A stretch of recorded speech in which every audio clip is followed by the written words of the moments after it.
Are you there? I'm there. Okay, it says practice only mode. Attendees cannot join until you broadcast. So I'm guessing Brad. Oh, we text Brad. We're not going to have every million people. Like, we're not talking to a screen of 50,000 people, are we? I don't know. Here, can you put yourself on mute and then call me?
Jen, can you hear me? Just to let you know, no one can call into our district phone number. Okay, yeah, I lost network connection for a minute there, but my network connection is back. Well, that could also, wow, that storm looks good. Is there a storm coming? It is black. Yikes. Well, we need it. Yeah.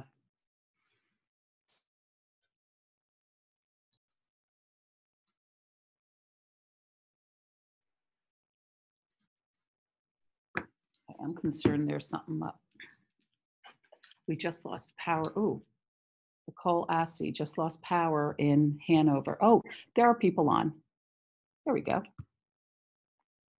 They're in the chat.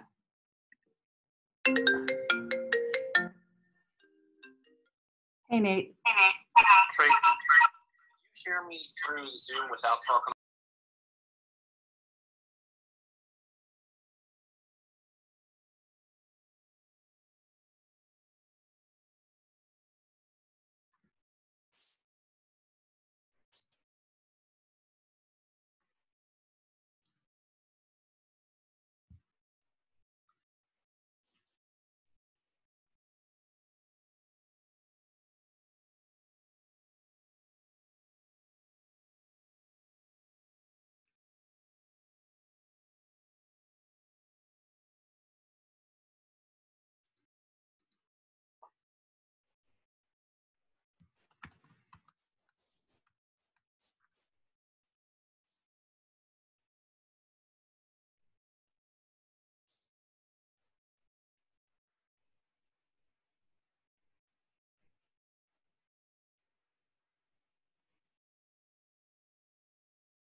Brad, if you're on, could you please move Charles Rawhauser and Charles DeLauder to panelists if you can, please?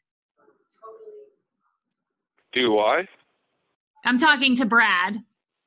Oh, okay.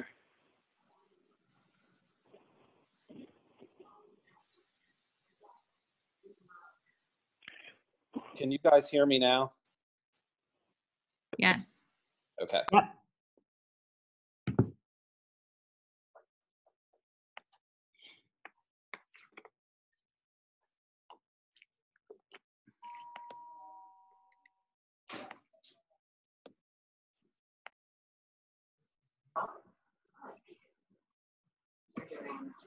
And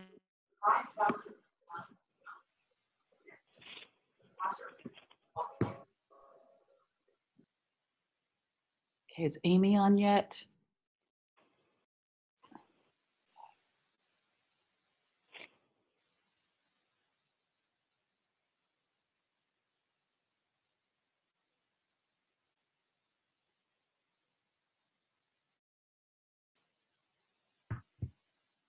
One, two, two, three, four.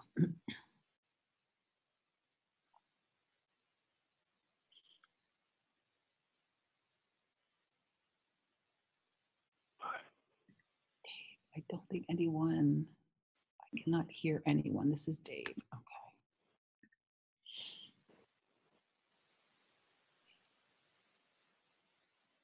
Jen, do you know who 8742 is? Oh, it doesn't matter. I can't rename them anyway.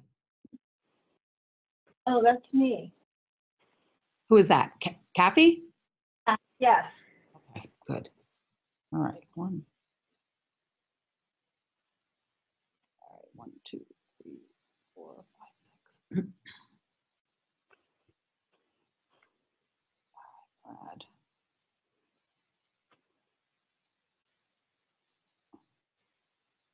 Four.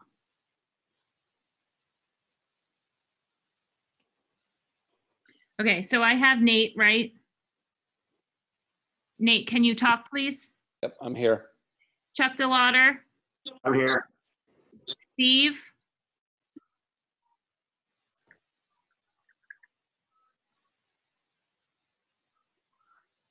okay, so we don't have Steve yet.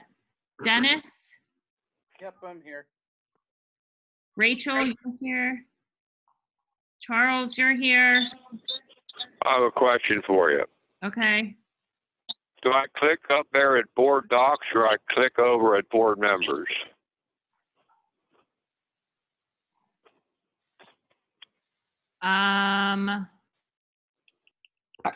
You went to meetings? Yeah, to join the meeting. Okay, you joined the meeting. And then what? You click launch or join the meeting. You would click that, right? Well, that ain't up at the moment. Okay. That's why I asked, I click board docs or board member to get join the meeting. You click on at the left on the meeting. It says school board meeting agenda, July 21st. It has a star by it. It says featured. Oh, I was past that. It fits me perfect. It's right I there. see what I've Okay. Okay. Do I have Amy Britton? I was saying, who else are we still missing, Jen?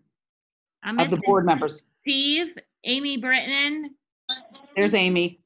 Okay, I found Terry Emick also. I'm allowing him to talk here. I'm here. Got Can you Terry? guys- Can you hear me? Hello, yeah, but they're telling me I've been muted. I'm just an attendee. Yes, so because you're calling in, you're just an attendee, but you are.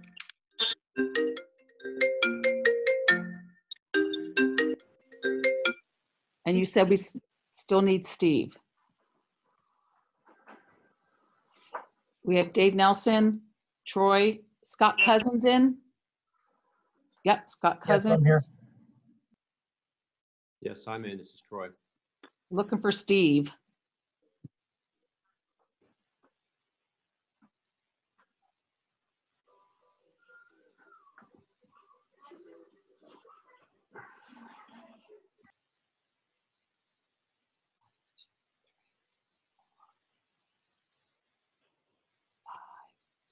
6, 7, 8. We're just missing Steve. Tracy, did you see Dave Nelson's message that he can't hear and he doesn't think anybody can hear him? We can fix that whenever, it's his turn to, go on. But he said he can't hear anyone. He said, I cannot hear anyone. This is Dave. I don't think anyone can hear me. I can hear everybody now. Can you hear Okay. me? There you Yep. go. Okay. I don't know what changed, but it changed. Okay. Jen, is there Steve? anyone else? Steve is calling in. I'm going to be looking for his number here. All right. 6217. He is not on yet.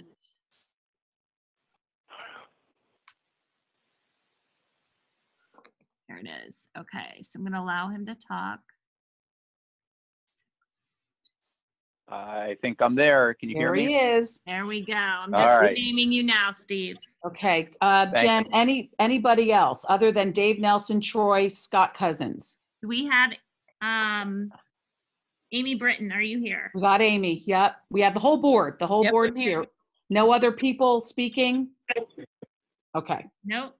Okay. Wait, Ben Pratt. Yep. We have him? Yep. I'm here. Great. Okay. Okay. All right, let me get my bearings on me here for a second, Nate.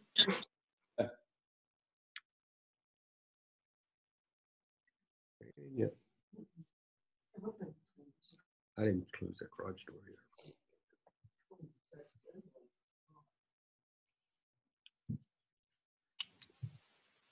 Okay, I think we are good.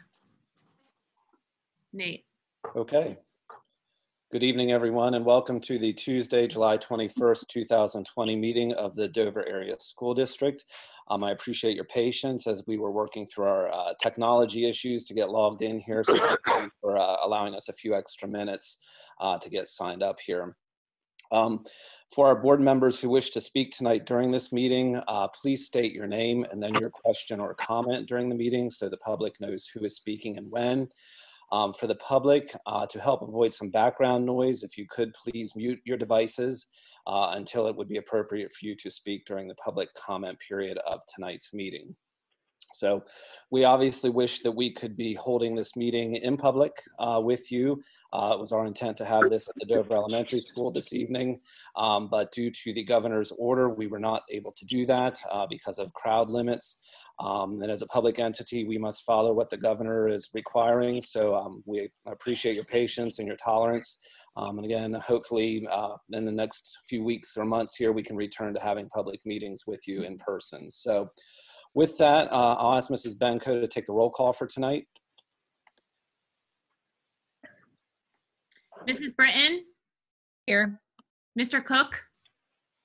Here. Mr. Deschaux? Here. Mr. DeLauder? Here. Mr. Eifert? Here.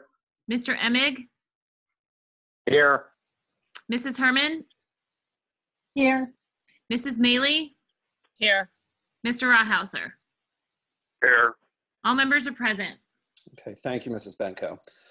First on our agenda tonight will be our presentations area. I think this is probably of the utmost interest to everybody on tonight's session. So I'm going to turn things over to Mrs. Kroom at this point to talk about our district health and safety plan for the reopening of the schools this fall. So Mrs. Kroom, it's yours.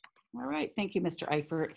So first, what I want to say to everybody as I go through this plan, and then Jen, if you want to pull up the document, that would be great. So first, what I'd like to share is that a number of people, administrators, staff members, the pandemic response team, all worked on this plan that we are presenting to you tonight. And what I will tell you is that we overwhelmingly agree that we want to bring our kids back to our schools. We feel that it is very important that they're with us, in front of us, face to face, and we believe the plan that we are presenting to you tonight absolutely complies to the spirit of all of the governor's orders, to the best practices of the CDC, to the Department of Health. And so we have a very strong plan that we are presenting to you tonight. Can I ask if everyone, can all of the board members see the presentation? Yes. Thank you. Okay. That being said, I want to remind you that things are changing every day. And you don't have to look far or watch the news often to see that things are changing. So the plan we presented tonight, we've been working on for a number of weeks. But please understand that we expect things to change both on the state and local level. We also expect things to change after we put some things in place and realize that they might not have worked out the way we thought they would before school started. So each month we are going to place an item, while we're in this pandemic, we're going to place an item onto the board agenda in which we will provide updates to you about the plan to get you to reapprove. Every month we will have you reapprove any changes we have. Again, things that are decided tonight could be different in August. And another reminder I want to remind everyone is that our first day of school is not until Tuesday, September 8th.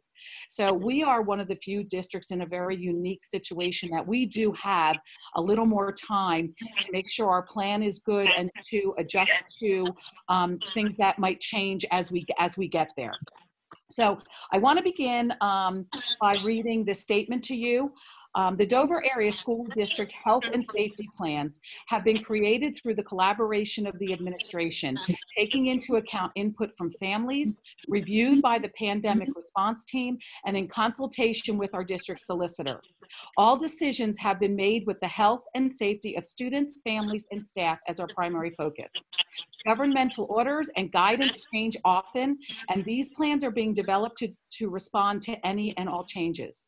These plans will be reviewed and amended as necessary at each monthly board meeting, and the most up-to-date plans will be available on the district website. Additionally, I would like to also add, as we go through this, what we're also working on is a blended instruction plan that I am going to discuss a little bit with you tonight, but all of our plans also include a blended instruction plan in which students can learn their curriculum and content at home, and we will talk a little bit about that. So the first plan that I'm going to review is the reopening plan for the district, and then when I'm finished and answer any of your questions, Dr. Wiesling is going to present our athletic and extracurricular plan for you to approve as well. All right, so just want to first share, in case people aren't aware, when we put this plan together, we used the template that PDE gave us. So the Pennsylvania Department of Education told us exactly what was required to be in these plans. And part of one of the things we of course had to do was decide how we would open school in the fall. And there were 4 options that PDE gave us. The first option was a total reopen for all students and staff. However, some families may opt for distance learning. So I want to share with you that that comes directly from PDE. Total reopen along with a distance learning. The second option was like a hybrid option that some districts are doing an A-B schedule where for some students come possibly Monday, Thursday, and others come Tuesday, Friday. So that was another option we could have looked at.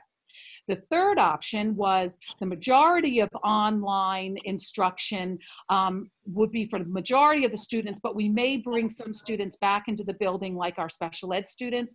And then the fourth option that PDE gave us was full online instruction.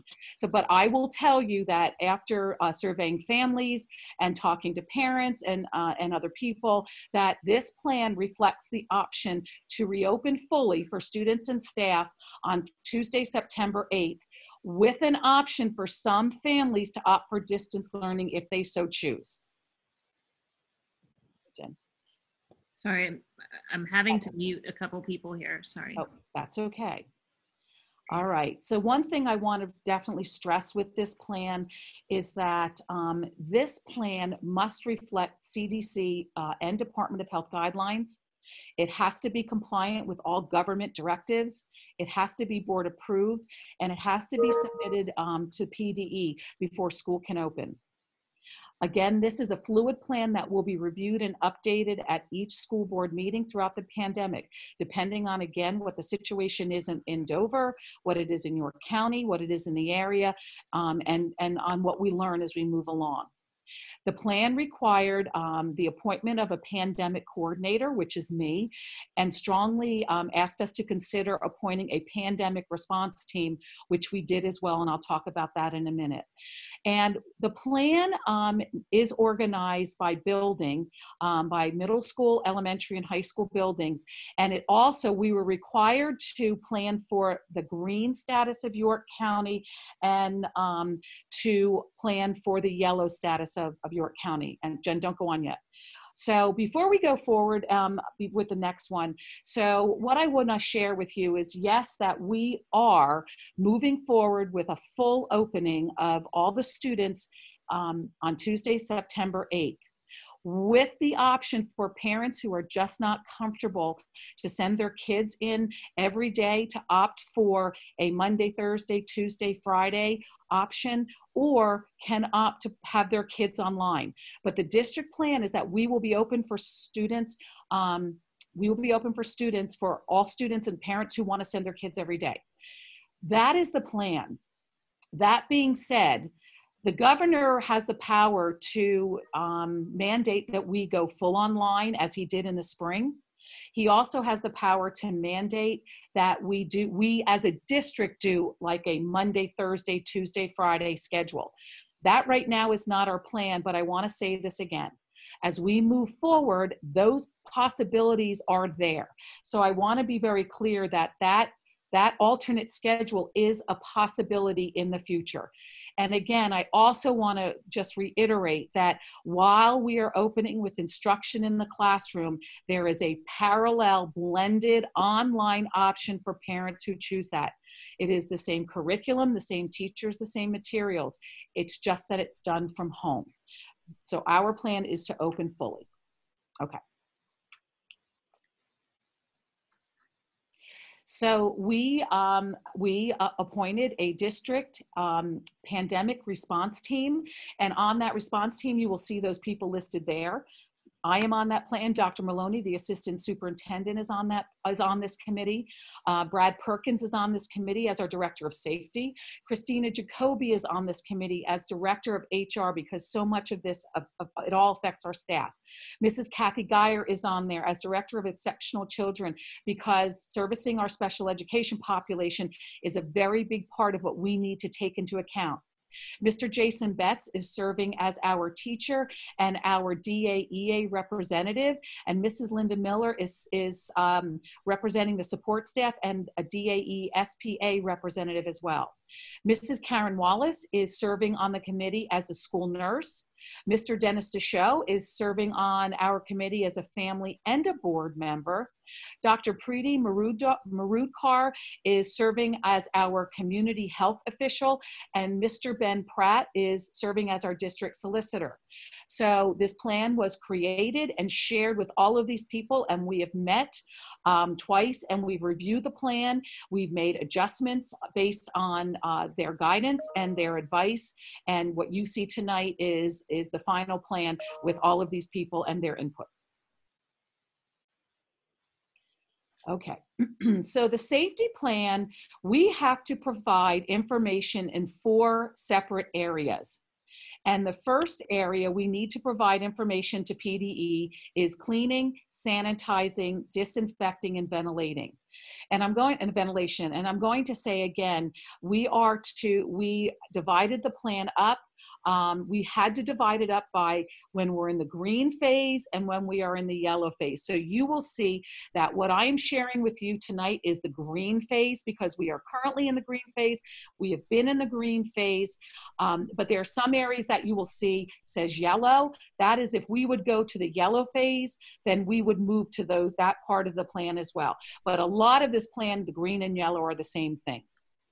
So of course, very big in these plan requirements is cleaning. So we have in our plan, and again, I'm giving you the highlights of the plan. The plan is available on this agenda, and once approved will be available on the website. The full plan, which is I think 138 pages, includes who's responsible for each of this in cleaning. We even discuss the products we will be using. So many more details are in the plan online, but these are the major points of the plan. So cleaning often during the day. There will be lots of cleaning often during the day. We will be cleaning high touch points, desks, bathrooms, playground equipment. They will be cleaned often. For example, playground equipment will be cleaned after each recess and after each group of students is out there. I do note there that if we do move to yellow, playground equipment will be closed. We will, of course, be cleaning daily at the end of the day, and that will be a full cleaning of the classrooms, the common areas, such as the libraries or the cafeteria or auditoriums and hallways. They will be cleaned daily. Weekly, we will be disinfecting and fogging classrooms and common areas. So cleaning, we have a complete plan for cleaning. We are adding checklists that have to be checked off each day and signed by our custodial staff. So of course, cleaning is a very big part of this plan. Second area, we have to talk about ventilation. So we have to make sure that air is exchanged in each of the classrooms, that our ventilation is robust during this pandemic time. So PDE requires us to exchange air in our classrooms 5 times an hour with the air outside, which is extremely important because it's the air outside that brings in the outside air that kind of cleanses a lot of those germs. So our ventilation system, which is already up to this code, is exchanged 5 hours per day. Additionally, with the ventilation, we do have a number of classes that don't have windows, and we do have classes with windows that don't open. So prior to school opening, we're just going to do some checks of all those classrooms, make sure the ventilation is working very well in there, and everything is good. In classrooms that we open the window, that we have windows, we will be opening windows a lot to get all that fresh air in. And in the ventilation as well, we changed the air filters about 1 time a year. Well, we're looking at 2 to 4 times a year. And if we would go into yellow, it would be more than that. We are asking, you're going to see this in a couple places, but we are asking students to bring their own water bottles. And we're asking them to bring the kinds where the top unscrews because some of our water fountains may be closed. There are many water fountains we can't close. So for example, at the high school, the water fountains are also attached to a water bottle distribution system, so we can't close them. So we will be cleaning water fountains often, but that's why we want the screw top water bottles for the students to have, so you can take the top off. It's not where they're putting their mouth. Or in some elementary schools, we will designate that they can only use water fountains in the classroom. So again, this will be delineated by building, which is the best plan for the building. If we would move to yellow, we are going to look at turning all water fountains off, and we will only have water bottles. Now, I will tell you that the district is purchasing a large number of these plastic water bottles to have for students. If they forget their water bottle or if they, just don't bring them, we will have, but we are asking parents to send water bottles with their students each day if they can. Continuing the cleaning, sanitizing, and disinfecting. Commonly used technology and equipment will be cleaned after student use. So we have some computer labs around some of the buildings. We have equipment such as in the CTE area that different students use. So they will be cleaned after each student use in those classrooms. iPads will be disinfected often, but I want to remind you, iPads belong to the student. So only the student uses his own iPad. And we can also use foggers in the classrooms, especially those classrooms that a fogger might be more effective than trying to find the areas to wipe clean all the time. Kitchen routine in green is kitchen cleaning as usual. We have a very robust kitchen cleaning schedule, so we're very comfortable with that. Should we move to yellow, we might be asking the food service staff to clean more often. Tables will be cleaned and sanitized before each lunch. Transportation will be fogged after each run, and we will be cleaning high points of contact, and they will be disinfected often, like the handrails and things like that. So we will be doing that quite often. Nurse's office will be cleaned often, and we are investigating the use of HEPA filters to increase ventilation in the nurse's office, especially as, when the kids come in, especially when we get into cold and flu season. We are going to install sneeze guards in each building's front office and the cafeteria between staff and everyone else. And right now we are discussing that we are probably going to close all buildings and limit end of day occupation of building by staff and outside organizations. So right now we're talking about 5 o'clock. At 5 o'clock, all teachers and staff will have to leave the buildings. We will not have any outside organizations in the building at night. So all of the custodial staff can do a deep cleaning of the classrooms and the common areas and all of that every single night. All right, so that is the part of the cleaning, sanitizing, disinfecting, and ventilating. Are there any questions for that particular area before we move on to the social distancing area? Good? Okay, all right. So now we're into social distancing. This is the biggest area of the plan. Can you go back, Jen? Yeah, I'm sorry, I was unmuting. Nope, that's okay. That's okay. All right. Okay, so as you are aware, on July 1, the governor put the Department of Health, by the governor, put in a face covering mandate for everyone, including schools.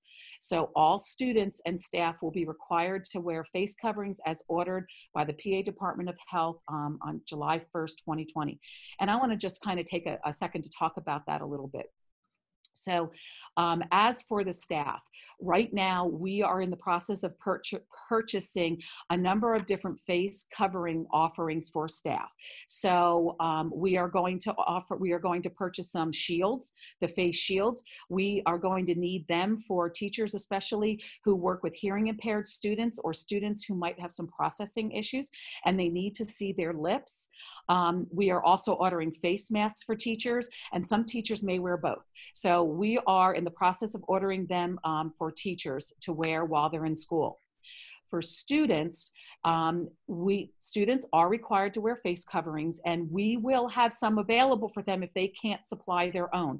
But our recommendation to families is to work with their kids and pick face coverings that they like and that are comfortable for them, so they find the ones they like. We will have paper ones, but they are disposable for the students, and we do think students will be more comfortable with their own. So in the process of the face coverings, and the governor really was very clear about the use of face coverings and gave a lot of guidance to that. However, I want to remind everyone about the face coverings. Jen, can you go back? The face coverings that the teachers, we are working with the teachers to look for opportunities to have students take the face masks off. So for example, when students are outside and 6 feet apart and they're out in the fresh air, they can take their face masks off. And we're going to look for many opportunities, especially in September and October to have classes outside. When students are spaced 6 feet apart, and many times during the day they will be, and they're working and solely independently working, students will be able to take face masks down. So we are working with teachers, so we do not expect students to wear face masks all day. That's unrealistic. We also understand that we have little guys and girls trying to wear face masks, but there is nobody better than our elementary teachers at getting students to understand why this is important and making this fun and something that it's okay to do. So I can assure you that we will be working on this with students the first couple weeks of school, and that we will be working with the teachers so that face coverings just become something that we do, and that everyone is okay with it. So we're doing a lot of discussions now with the teachers, and we're talking a lot about that. Equal spacing of the desks, allowing for maximum space feasible between the desks. So all the desks are going to face forward. We have them spaced apart. No, we're not putting them paired together. We are limiting small group instruction and sitting on the floor only to when spacing it can be done. We are also classrooms are going to have like mobile sneeze guards. So if a teacher is doing small group instruction with kids and can't be 6 feet apart, that we can have these mobile shields in between the students and the teacher and each other, as a matter of fact.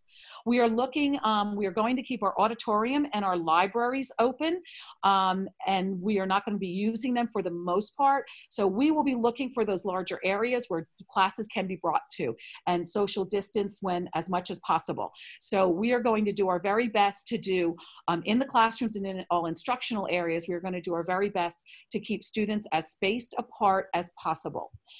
We are going to limit student movement as much as possible. So we are considering, now we still have details to work out, but we are considering in like K-1-2, they have one teacher. So they will be with that teacher most of the day. Yes, they will go out for phys ed, absolutely. And yes, they will go out for other specials, but some of the specials will come to their class.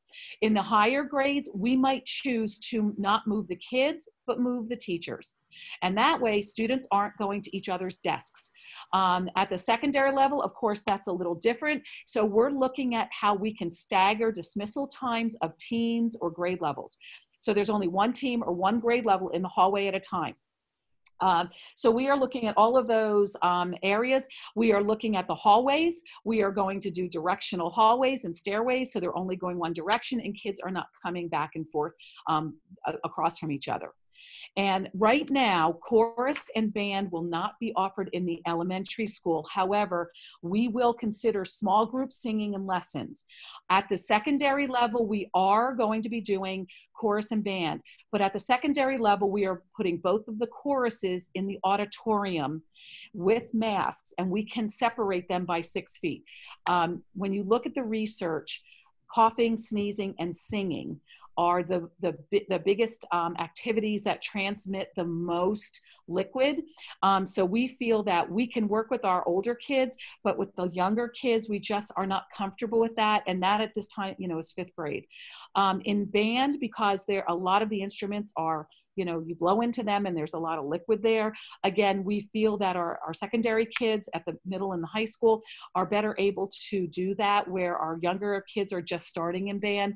But again, we will do our best to offer small groups, and because we can't social distance them as well in the elementary school, but we still will be looking at doing small group activities with those kids at the elementary level. Breakfast kiosks are going to be available in each building for grab and go breakfast. So the cafeterias will not be used at all for breakfast. We've done that before, so that isn't new for us. We believe we can use every single one of our cafeterias.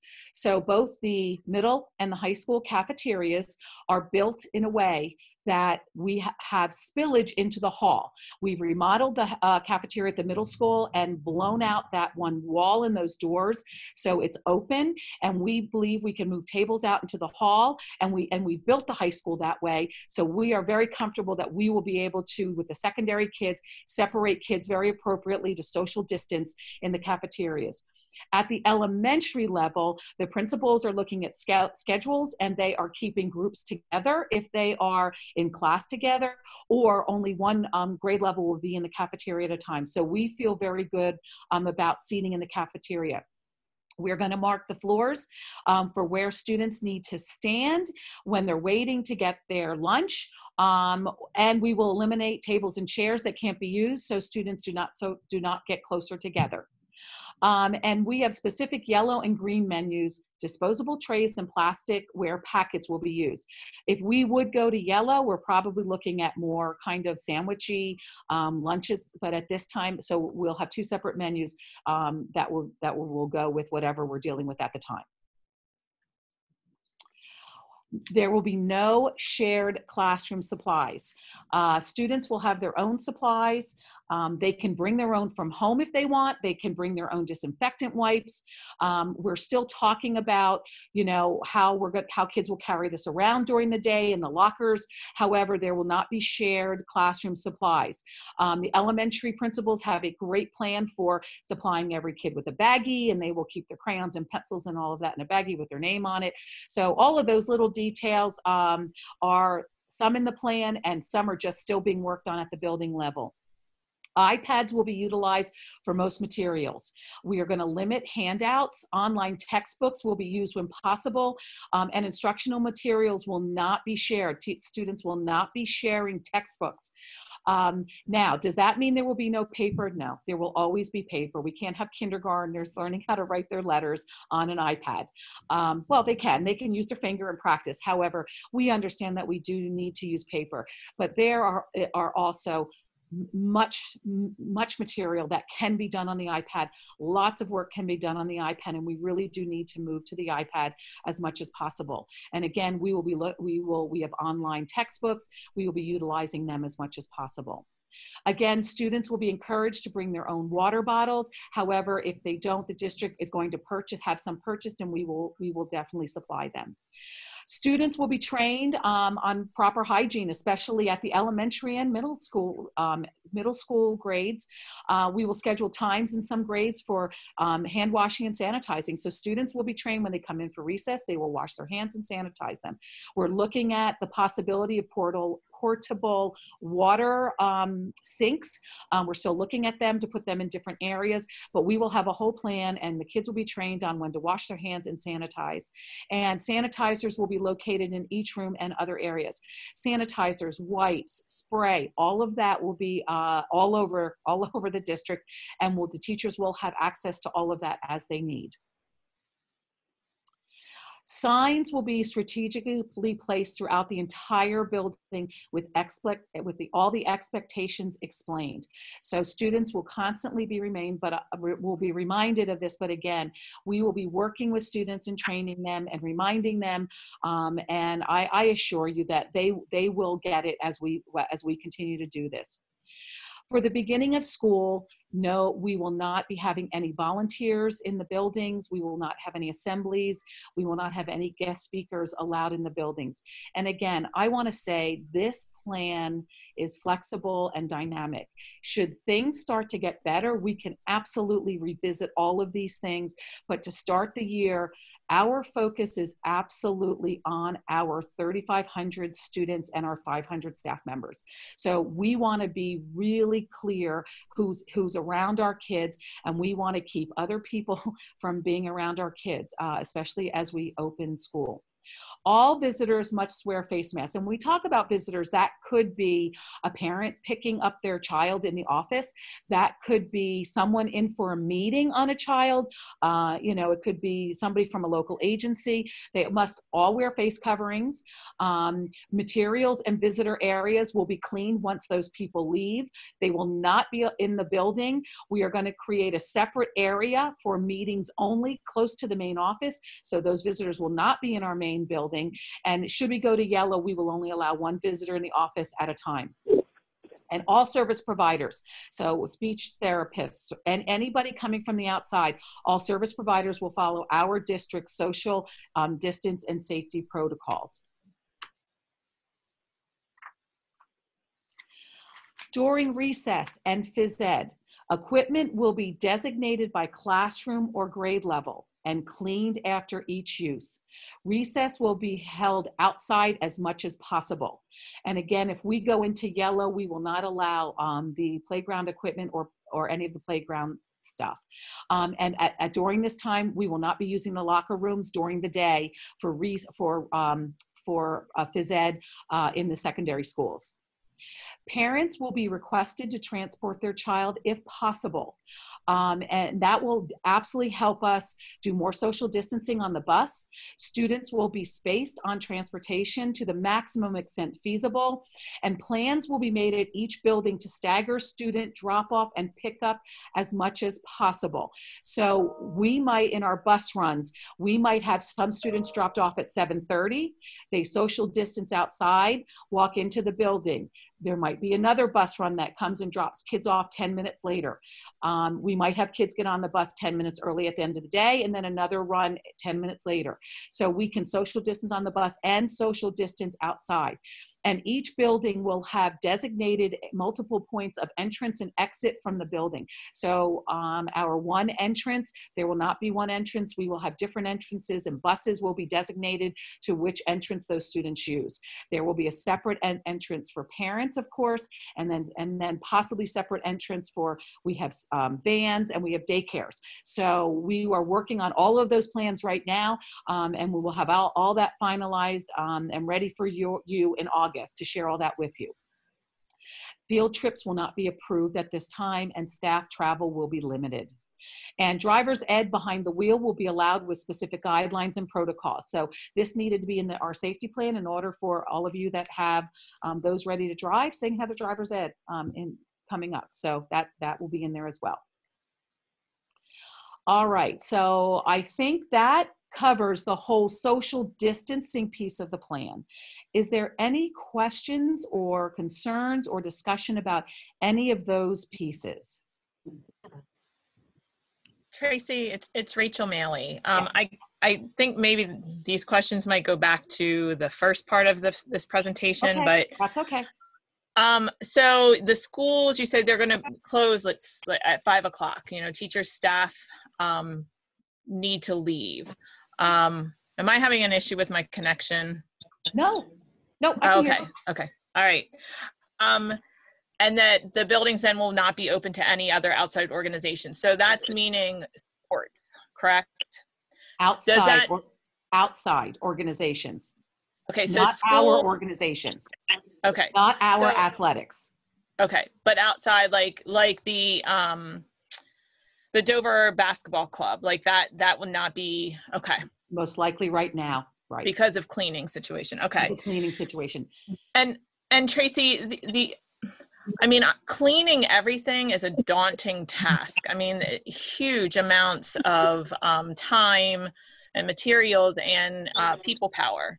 Yes. And you know, so how, I mean, I understand we can teach the kids how to clean their space at the end of the day, and the teachers can clean, you know, spaces that they know that are frequently used in their classrooms. But do we have the staff and the support and available to conquer such a huge job? We are going, part of this plan is we need to look at all of our personnel, and we might need to be moving some people or bringing some other people in to do this type of cleaning. We might have to do that. But you also said something too, which I think is really important. We all have to work together. So we do have to train the kids to do the best they can and how much they can help, and teachers to help. And so we have to really work together to get all of this done. But you're right, we will probably have to look at other staff in other positions that maybe we need to pull in and help to get this cleaning done. Yes, we will. Okay, thank you. Yeah. Any other questions? Tracy, Steve. Yep. Steve Cook here. 2 questions, and I'll give you both of them and then let you speak to either one. The volunteers. No volunteers right now. There's so many volunteers that are utilized in our day-to-day operations under normal circumstances. That's a tough one. There's a lot of parents that want to be part of the process. There's a lot of elementary teachers that utilize parents, I think, and beyond elementary, there's a lot of organizations that use volunteers. It could be discouraging for them, even if it is temporary, for them to understand that. So I guess my thought is on them is some of them need to renew clearances, and they've run into some issues with renewing clearances. Our own staff has had problems with renewing clearances because of places being closed. How can we encourage them not to lose hope, and to encourage them to keep up with their clearances so that when things do open up, Right. you know, they're able to get back and be a part of the process? So that's the one question.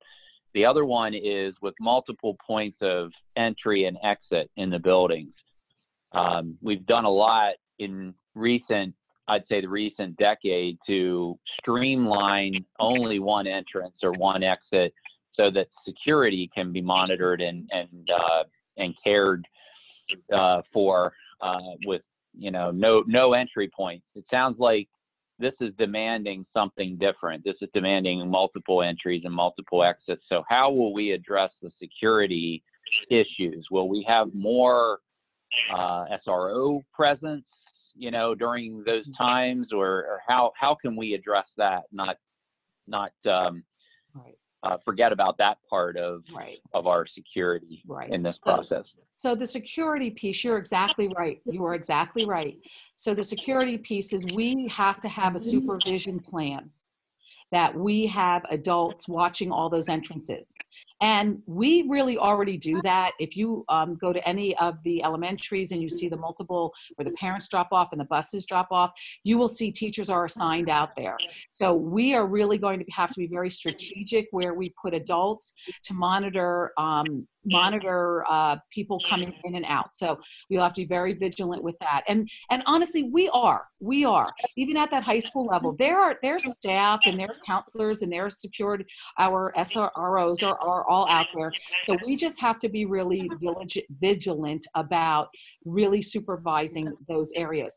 Another area that we don't address in here, but we're talking about is classrooms that have their doors closed, have germs stay in them. So one of the things we've done with bathrooms this summer is any bathrooms that don't have windows and some don't have ventilation, we are leaving the doors open. So we're still discussing what that looks like as well, because it's a fine line, and I don't have an answer for you, and we're going to need to talk, with Brad and with our local police about those kinds of things. What takes precedence here? So, and again, it might be what's happening at the time. So come September, well, maybe, we're not as worried about the closed doors, but we get into cold and flu season. If that seems to be starting to pick up, we probably want more airflow. So again, you're exactly right about the security. It's a fine line to walk, but I am fully confident that we will be able to supervise who comes into our buildings and who leaves in the afternoon. I'm very confident in that. So talking about the volunteers, that was a really, really hard thing. And one of the things I want to remind everyone again is what is in this plan aren't things we kind of sat around and thought, this is what we're going to do. Everything from our plan comes from CDC guidance, Department of Health guidance, or PDE guidance, every single thing in this plan. So first, I think what volunteers need to remember is that if we want the least amount of people mixing among, we want kind of like what hockey's doing, creating a bubble, and basketball creating a bubble. We want to create a bubble in our buildings, at least for the beginning, to get this started. So that is really important. And a reminder that should there be a case of a student or a teacher in a building, that needs to be contact traced. If we have a volunteer and they do test positive, that just adds another whole level to the work we have to do. And that's just not necessary at this time. So first, what I would say, Steve, is I would really, really hope that most of these volunteers, especially our elementary, are parents. We just have parent volunteers. And my hope is that they would understand and appreciate that our just diligent effort to keep kids safe. They would understand that. But that being said, I've been working with the principals, and beginning at the end of this week, they have been, they've been kind of communicating with parents and families so far, but honestly, not a whole lot, because until you approve this plan tonight, we don't want to communicate things that might not be the case. So, but from here on out, now that we're doing this plan, principals are going to communicate quite often with families and parents and keep them up to speed. So hopefully, they will understand what's going on. They'll feel comfortable with everything. And you know what? Let's hope we get in September and this goes so well that come October, we might be able to lighten some things up or things get better. So, I think we just have to keep communicating with families. And my hope is that they understand. Any other questions about that other section? Okay. All right, the next section is monitoring students and staff health. So, symptomatic students or staff will be required to follow CDC guidelines for quarantining. Now, what I want to share with you, and we still have a lot of work to do, now we are working on all of our processes and procedures for if someone has a fever, we send them home, what do we do? If someone tests positive, what do we do? If a staff member tests positive, what do we do? If a child's parent tests positive, what do we do? We actually have dealt with a couple situations already this summer, and we're using our process. CDC has given us guidance, pretty specific guidance on if this happens, you do this. And so we do have guidance from CDC about what you do if someone thinks they have COVID, someone is tested positive with COVID, or someone just has symptoms with COVID. So that is why this is in here written this way, because should the CDC guidelines change, we're going to follow them. So if CDC guidelines say, symptomatic student quarantines for 14 days at home, then they're going to quarantine for 14 days and go on our online instruction, which again mimics our instruction in school. So that this whole area is going to kind of deal with that. But you will not see specifics here about what we will do. That will be coming in the next couple weeks. And we will have all that posted on the website, and you will be able to see that, and I will share that with you in August. Staff will be required to self-assess and report their current status each morning prior to coming to school. So right now, what we're thinking is staff will, and by the way, we started mini camp, band camp this week, and it's gone beautifully with over 100 kids. And we started out of season athletics a couple weeks ago. And in both of those cases, students have to self-assess in the morning, and it's going really, really well. So teachers will have to self-assess, and we're thinking we're going to use a app that teachers will just go on before they leave home, open up their iPad or computer, do a self-assessment and basically it asks, do you have any of these symptoms, coughing, fever, all of that? Have you been around anyone or that has COVID? And I think there are a couple other questions that they will ask every single day before they come into school. And if they answer yes to any of those items, they need to stay home. Parents or guardians will also be required to screen their students' current health status each morning prior to coming to school. And it's going to be similar, and we're going to give guidance. We're going to give parents that guidance. We do not have that yet for them. We do not think at this point they will be filling something out every day, but we think that they're going to be checking and agreeing to doing that before they send their child to school, and agree to keep them home if they show any of those signs. Any visitors will be required to sign every time they come in that they have no signs of illness upon entering the building. And each building is required to have a room designated close to the nurse. So if anyone shows any signs, whether it's a student or staff or visitor, shows signs of illness, they are to be quarantined in that room until they leave the building. So we're working on that as well right now.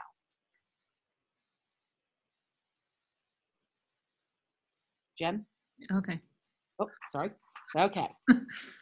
Okay.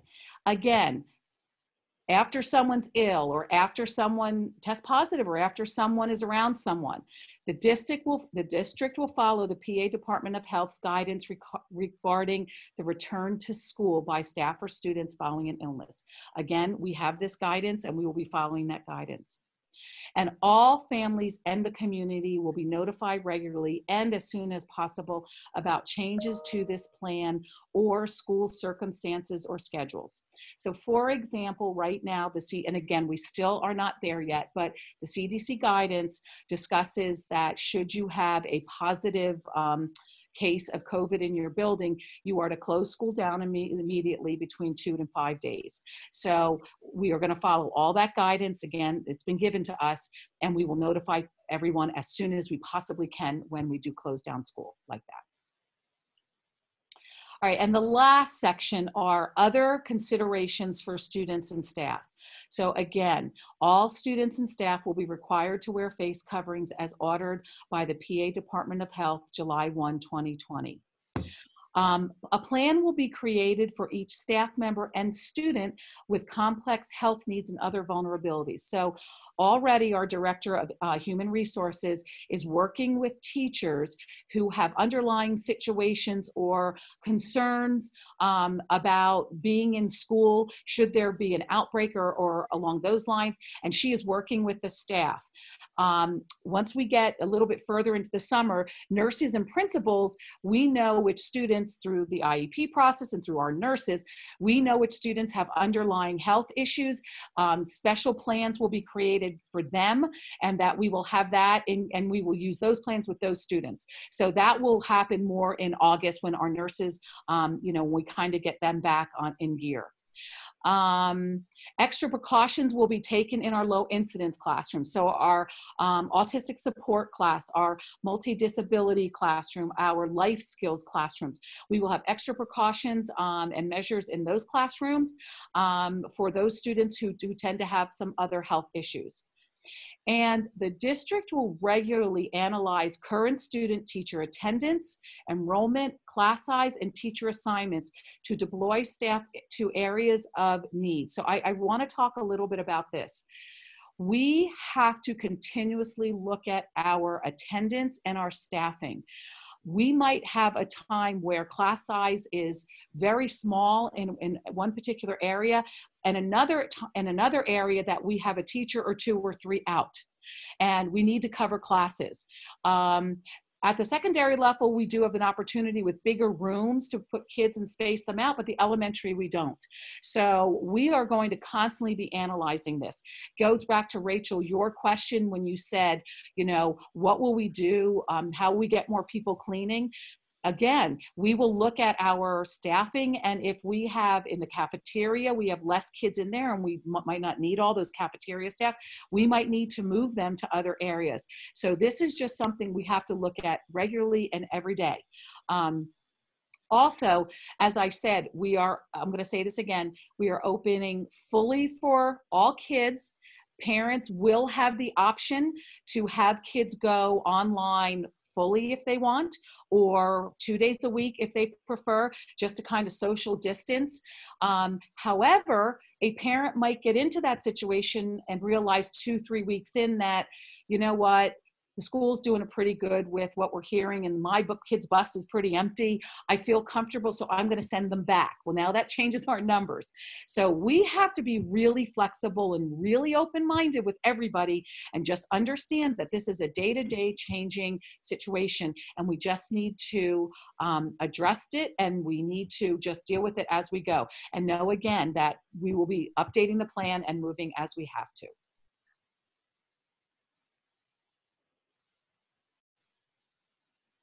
Questions?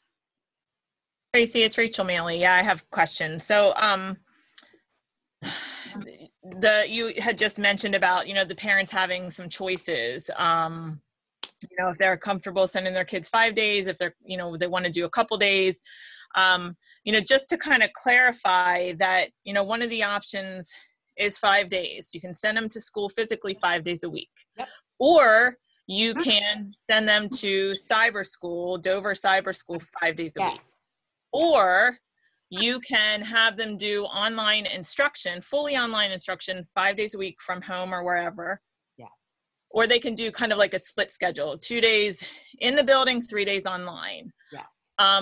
If they choose the full online, that is basically their classes that they would have if they were physically in the building. Yes. So those classes will be live streamed somehow. Yes. And they will sit there and they can go through their scheduled day just like they would if they were in a classroom. Okay.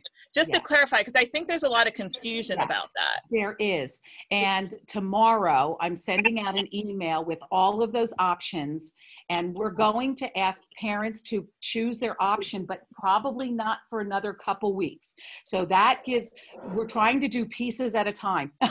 So right now, I think we really wanted parents to understand all the precautions we're taking so they understand where we are with cleaning the buildings and all of that. After tonight and tomorrow, I'm going to send some information out, but they are going to be getting more information before they have to make that decision. Now, I want to also add to this that when parents choose that option, if it is not 5 days a week, if they choose to come into school, that's great, easy peasy. But if they choose to be blended, we're going to ask them to stay in that for a while, because again, every child that comes or goes affects what we're doing. So we're going to ask them to stay in online blended for a while, but then they will be very easily able to just kind of cruise right back in. That won't be a problem. And also, parents will have to choose. So if a parent chooses that they are sending their kids in only on Monday, Thursday, that is the only time they can do that. They can't wake up in the morning and say, my kid doesn't want to go to school, so today I'll promise blended instruction. That will be an absent day. So because we also have to have a plan for taking attendance. So they will have to commit to it. But again, if a parent gets down the road 2-3 weeks and thinks, this is not what I want, my child does want to go back to school, and that is my hope. My hope is offering all these options for parents at the beginning of the school year when they're really concerned about all this. Once they get in and see it, it kind of alleviates some of that stress, that they're comfortable sending them back to school would be great. And then if the area is getting higher and choose to pull them out again, we can do that. So I want parents really comfortable with what we're doing in the building. And my hope is these options allow them to kind of alleviate all of their fears and send them back, is what my hope is. However, if that's what they don't want to do, that's okay too. They can stay online blended. That is not a problem. And Tracy, will the online courses be recorded? So let's say that there are parents that want them to do full online, but the parents work during the day and they're with grandma and grandma doesn't want to do it. So that could parents come home in the afternoon and replay the day essentially? So there will be options for that. However, and this is why we're not ready to give all these details. Okay. Sorry. No, it's a good question to ask, because I can say they will be getting this. Students have to log in the morning to have attendance taken. Okay. Right? So if they do that, then now we're present. That's good. However, you're exactly right. If the teacher has an online recording and the student goes to do it and they're like, oh man, I need mom to do that with me this afternoon, then they will be able to do that. But there are times, and there will also be check-in times. So we really want to mimic the day, and I'm going to explain in a minute why we want to do that. But we really want to mimic the day. Well, for two reasons. Because number one, I'm going to talk about it in a minute. We want to get PDE approval for online instruction to count as a school day. But number two, we also want to make it really easy for a parent to come back to school or go into online easy. It's easy transition. They're used to whichever process they are, they're just changing their location. So we want to make that easy for them. Okay, and Tracy, sorry, just one more thing. I'm seeing on the question and answer and chat function on the Zoom meeting, lots of parents asking questions about things. And I know that those questions aren't things that we can answer right now via Zoom, and they're not really questions we can answer during public comment. Right. So, maybe you can speak to, because they see up, that we're asking questions now, but maybe for them, they should email you. We can save them.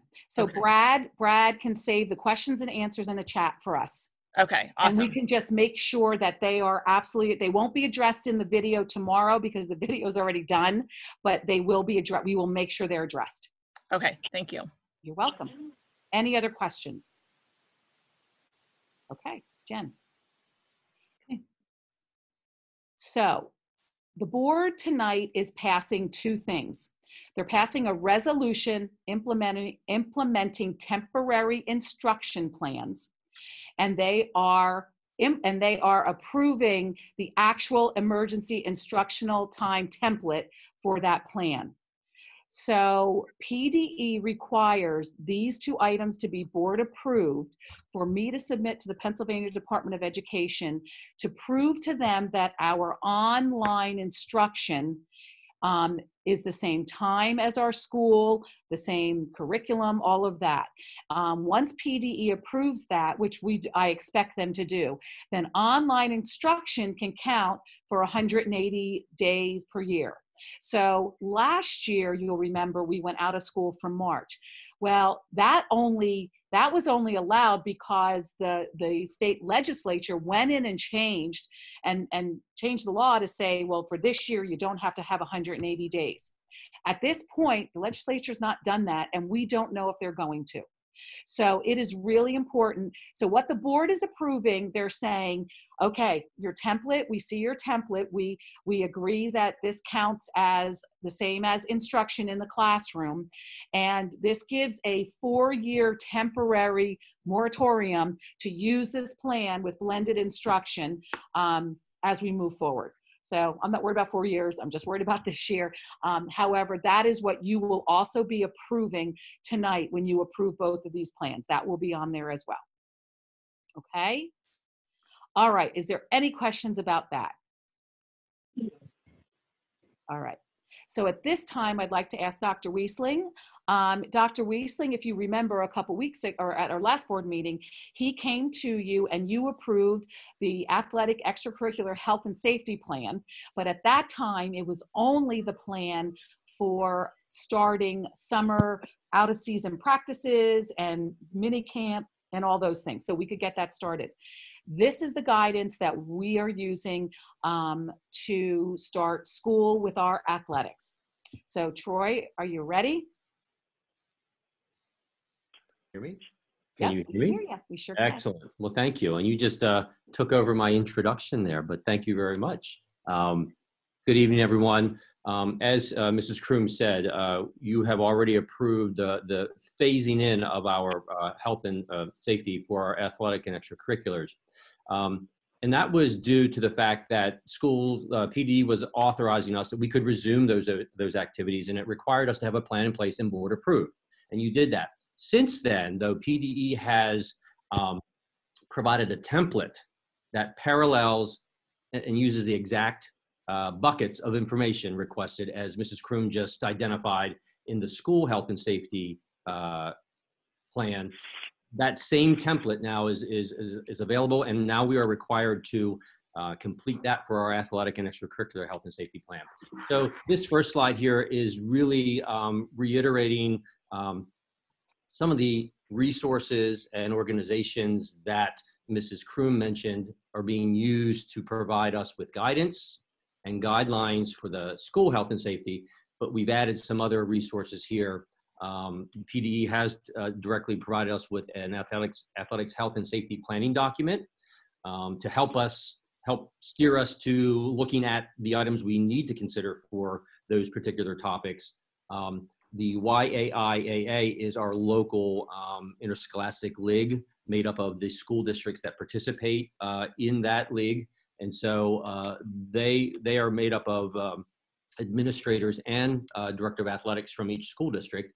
And of those members, there's a subcommittee who is going through the plan requirements of the state and CDE and Department of Health.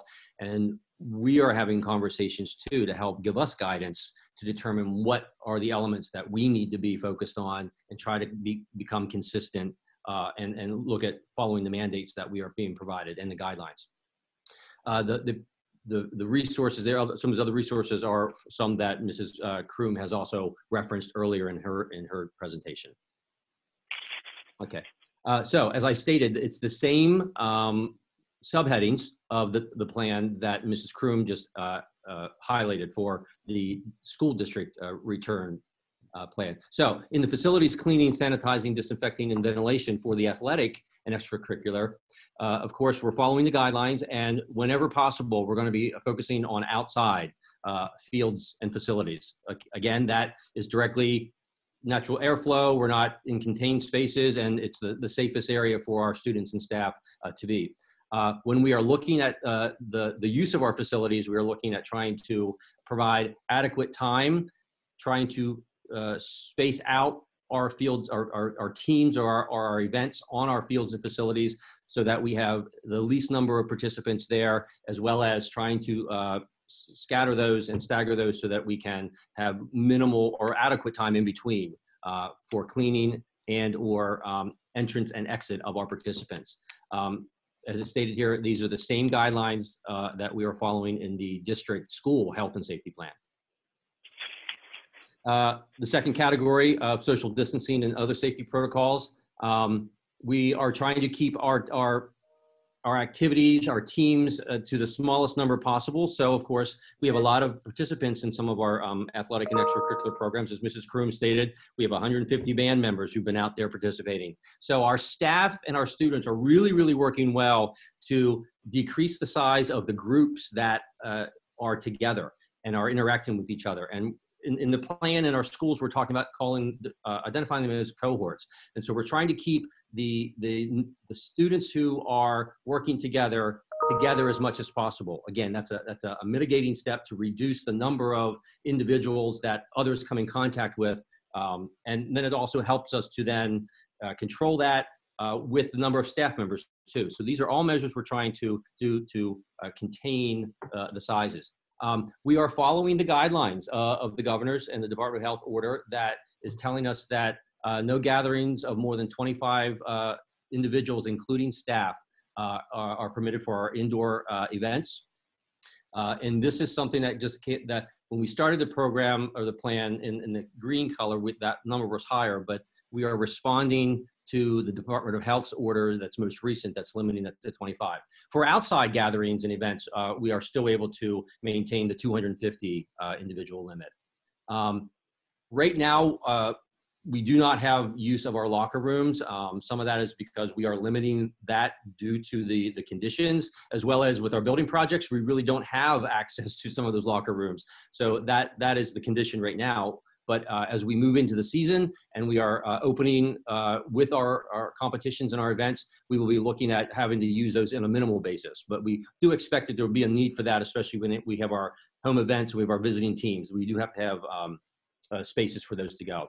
Some of the other measures that we are strongly encouraging, and this comes from our guidelines, is we do want to limit, just as we are in our normal socializing now in our lives, we're limiting the amount of times that we are coming in contact with each other. So we are going, even though it flies in the face of what we want to try to do to encourage camaraderie and our athletics and our extracurricular activities, but we need to discourage our students from doing those activities that can contaminate each other. Some additional points for the social distancing. As Mrs. Kroom talked about in our transportation section of the school, certainly we're looking at trying to do what we can to space out the number of individuals that we have in close proximity to each other on our vans and buses. So what we are going to do is we're going to be looking at our transportation prior to each contest so that we could have access buses available. So we're going to take advantage of that, review that on a regular basis, and use as many of the vehicles that we have available to maximize that social distancing. At this time, based on the governor's particular guidelines, sports-related and extracurricular activities at our K-12 level are limited to only our students, athletes, coaches, officials, and staff. The addition of visitors and spectators will be contingent upon future health conditions within the state and local communities. So as Mrs. Kroom stated in her presentation of the plan, this is dynamic and this is fluid. And so we will absolutely be monitoring and listening to what the conditions are locally and in the region and the county and the state. And absolutely, as things improve, if the conditions improve and we are giving those opportunities to expand what our mitigating steps are right now, we will absolutely do that. We know it's important that we do whatever we can to make sure that these events and competitions and experiences are as open as possible, that we can allow it for the safety and health of our students and staff and attendees. At this time, we don't have any concession stands for the need for those to be in operation, so they're going to remain closed until further notice. But again, if it's deemed appropriate as conditions warrant, we will consider the opening of the concession stands, and the guidance that they will have to follow will be the guidance space for businesses in the restaurant industry.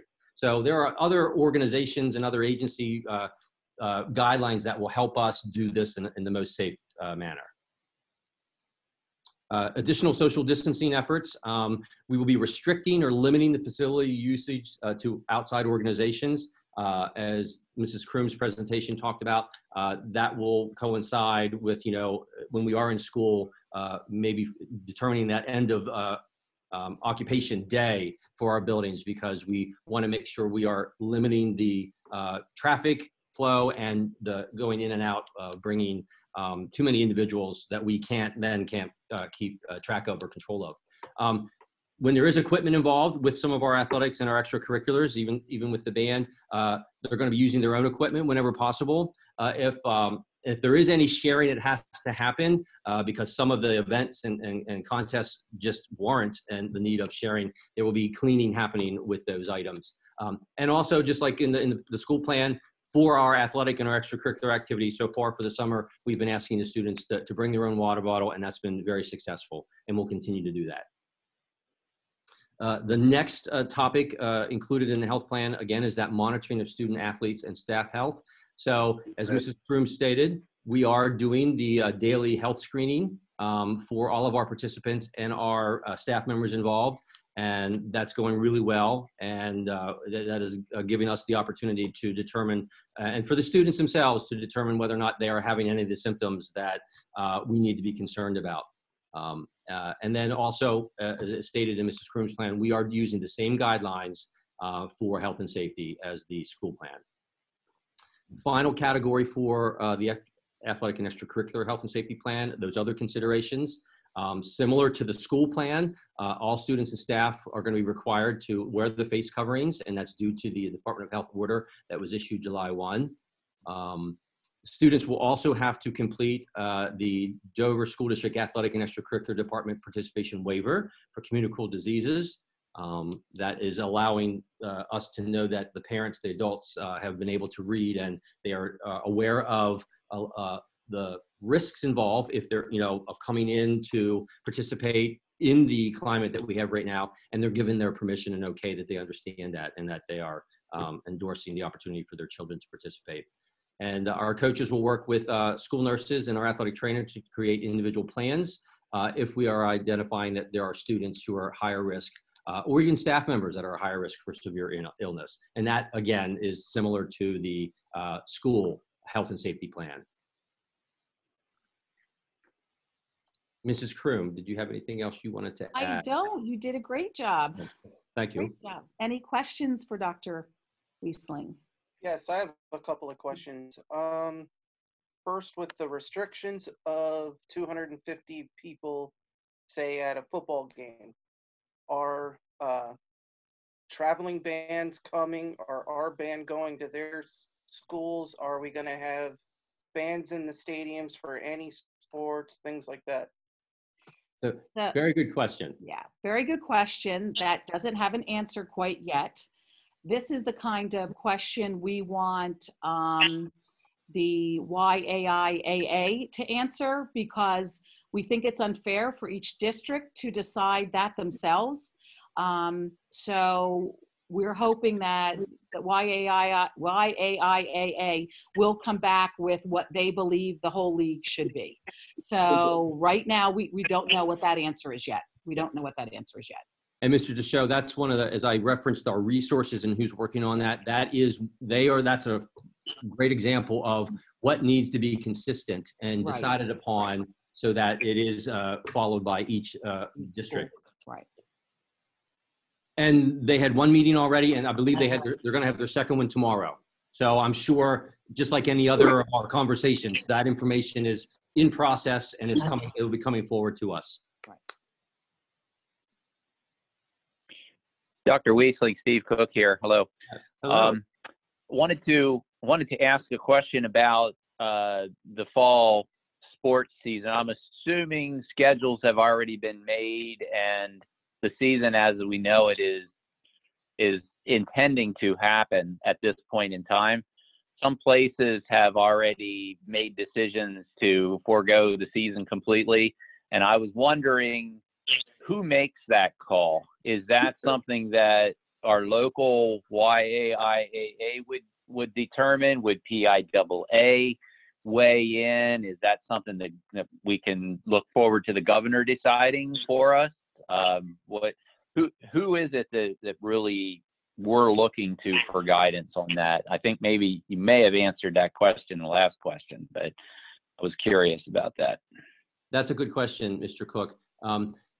as you referenced, I think other areas making those decisions, they have come from different states, I believe, and they like Pennsylvania, they have a governing body for their state for their their interscholastic athletic association. So I believe that what we would be looking for would be the PIAA, the Pennsylvania Interscholastic Athletic Association, to provide us with the guidance. And then that would allow YAIAA, which is York Adams Interscholastic Athletic Association, to follow those guidelines.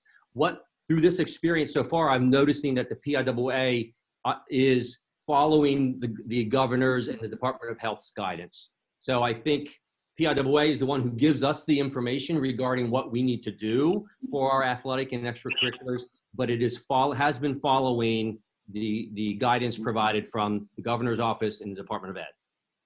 However, Mr. Cook, the board has the power, if you decide you don't want fall sports, the board could make that decision. You could make that decision.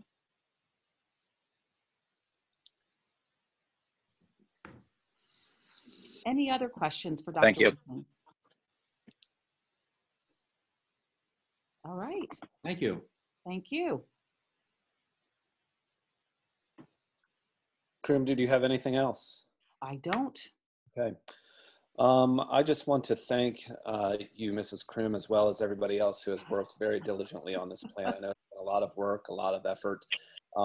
If we know anything in this pandemic, it's that we don't know everything. This will change day by day, and I can promise you that probably some of this will change by tomorrow. We just have to, as a community and as a board and as a staff, remain flexible, remain patient. This is a constant change for everybody. It's not just over, it's everybody across this country. So we appreciate the patience, the flexibility, and a lot of the work that's going into this. We know that you're going to stay on top of this going forward. So thank you for all the work on this. So do our board members have any other questions for Mrs. Kroom or Dr. Weisling before we move on? Okay, hearing none, we are now at our public comment period. This is a 30-minute period for items on or off the agenda for comments. This is not a question period, as was stated earlier. Questions may be sent in to Mrs. Kroom and the district and will be answered accordingly through future communications. I'm going to turn things over to Mr. Perkins because we did have the opportunity for individuals to sign up in advance to make public comment. So Mr. Perkins would be able to open that up to those individuals now. And if we don't have anybody at that point, then we'll move on. So Mr. Perkins. Great, thank you, Mr. Eifert. First up, and I'm going to apologize if I mispronounce anybody's name, but first up we have Mr. Chad Murrin, and I'm going to unmute you now. And you should be good to go, sir. Community members, parents, and educators, we would like to address the Dover Area School District Health and Safety Plan. To use the words in person and health and safety is contradictory. There is no measurement of safety to eliminate the risk of COVID-19 at this time. As referenced by the CDC and the PDE via the REL report, they have evidenced the only safe option for schooling during this pandemic is remote learning.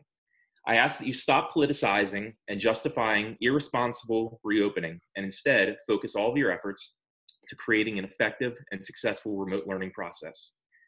Use the next 41 days to educate teachers, students, and parents how to teach and learn remotely. Dedicate your time to working with providers to allow all families in the district equitable and affordable internet. Allocate your resources to upgrading and maintaining learning devices for all students. Preparedness is the key to success. The plan presented this evening provides many stipulations and restrictions, including elimination or reduction of valuable school experiences and learning opportunities. With this plan, how much teaching and learning is really happening? There are also many unanswered questions and situations that have not been addressed. This logistical confusion only serves to further complicate an in-person reopening of schools. Our view is this reopening is only to serve societal and systemic issues that public education is not responsible for. Finally, in a time of civility and humanity, we ask this question: which is more valuable, the education of a child or the life of a human? Chad and Allison Murrin. I concede my time. Thank you, Mr. Murrin. Okay, next up, and I did not see this individual listed, Next up, we have Brittany Talley. Brittany, if you're on here, if you could raise your hand, please.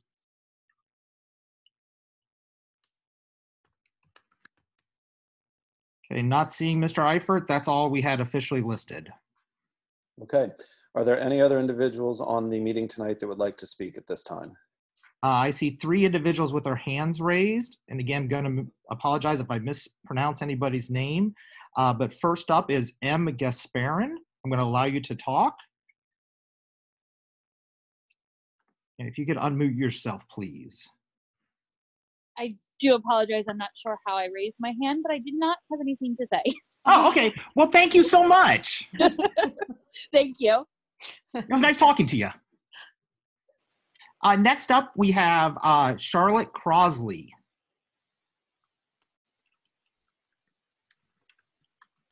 It's actually Jim Crosley. Hello, can you hear me? Am I talking? Yes. Okay. This is I'm using my wife's computer. This is Jim Crosley. Thank you for the... I'm sorry to interrupt you. Could you please state your address for the record? Sure. Thank you. 6300 Harmony Grove Road, Dover, Pennsylvania. Thank you. I have a few questions, perhaps slightly random, but I'll just try to take them one at a time. Thank you again for this thorough explanation. Thank you for just the many contingencies and things that you've been looking at both in the green and yellow phase. First question is, my understanding based on the plan that in the yellow phase that the district is hoping to keep the school buildings open and students present. Is that correct? Yes. Okay. And then is it also correct that if we would go back to the red phase, that students would be all subject to distance learning? Yes. Again, I know you're trying to work on 100 different contingencies. You haven't really talked about any of the contingencies for, sadly, if we ever get back to red, which seems like it could at least be on the table. Have the teachers over the summer been required to do any technology trainings or upgrades, certificates in relation to both streaming classes online via Zoom and then using Zoom support for students who are doing education at home? They're not required to do this. However, we have a large number of teachers who have been. We've been working on our blended instruction since the beginning of April and providing professional development and trainings for teachers and planning. So we have had a number of teachers working this summer on getting ready for blended instruction. Thank you, Ms. Tracy. 2 more questions. First, you talked about earlier masks in classroom and the desire for students, hopefully, especially younger students, to be able to take off masks throughout the day. Will that solely be up to the discretion of the individual teacher, or will there be, set times in a schedule where you're hoping that that might be building wide? We will have guidelines for that for teachers. It won't be building wide. It will have guidelines for that. Okay. Last question. I know you briefly talked about hopefully closing the building every day at 5. I know you talked about how most of the outside sports will not be able to use Dover facilities. The Dover Area Aquatic Club has this interesting relationship with the school in that high school swimmers often swim preseason with DAC, and then they use the building before the high school team starts, and then that continues and the high school swim continues as well. With getting a new pool, is there any consideration towards the Dover Area Aquatic Club given the new pool that's being built and kind of the relationship it has with the high school team? At this time, we're not there yet. Do you know what I mean? We're just not that far down the road yet. And we do understand the relationship that the district has with all of our youth sports and how important they are. We absolutely do. So we will be making those decisions as we go down the road and see what our situation is out in the community as well. Again, that's a hard question, but I appreciate the answer. Thank you. Thank you, Mr. Crosley. I appreciate that, and I appreciate the questions. I know a lot of people have a lot of questions, and again, I just want to remind everybody that this is public comment period. Questions, as I had mentioned earlier, should be submitted through Mrs. Kroom at the district office so that she can include answers to all of these questions for all of the parents throughout the community so that everybody knows the same information. So again, if you could please stay to comments and not questions at this point, I would appreciate it. Mr. Perkins, anybody else? Yes, Mr. Eifert, we have a Maria. Okay, Maria, could you state your name and address for the record for us, please? My name is Maria Wartz. The address is 3052 Jody Lane, Dover, Pennsylvania. Thank you. And first, I'd like to thank you all. I know what you guys have been going through has got to be weighing on you every night. And I want to thank you all for trying to make our students as safe as possible and to remind everybody that it's up to them to choose how they want their child to learn. And as far as my grandchildren are concerned, they want to get back into the school. They want to have that teacher standing in front of the room teaching them. And I think it's important for the parents who don't feel comfortable, don't send them to school. Do online learning if that's what you feel is safer for your student. But give those parents who want their children to be happy and have that chance to go to school, have that option for them. And I want to thank you guys for trying to make the school as safe as possible for those children. I'm a volunteer, and I will tell you right now, as a volunteer, I don't mind not volunteering at the beginning of the year. It's important that these kids are safe, the students, or not just the students, but the staff is safe. If that means I don't go in until December, okay, I'll go in December. My clearances are in. I'm ready when you guys are ready to accept us back. Thank you very much for all the time that you guys have put into this. Thank you, Maria. We really appreciate that.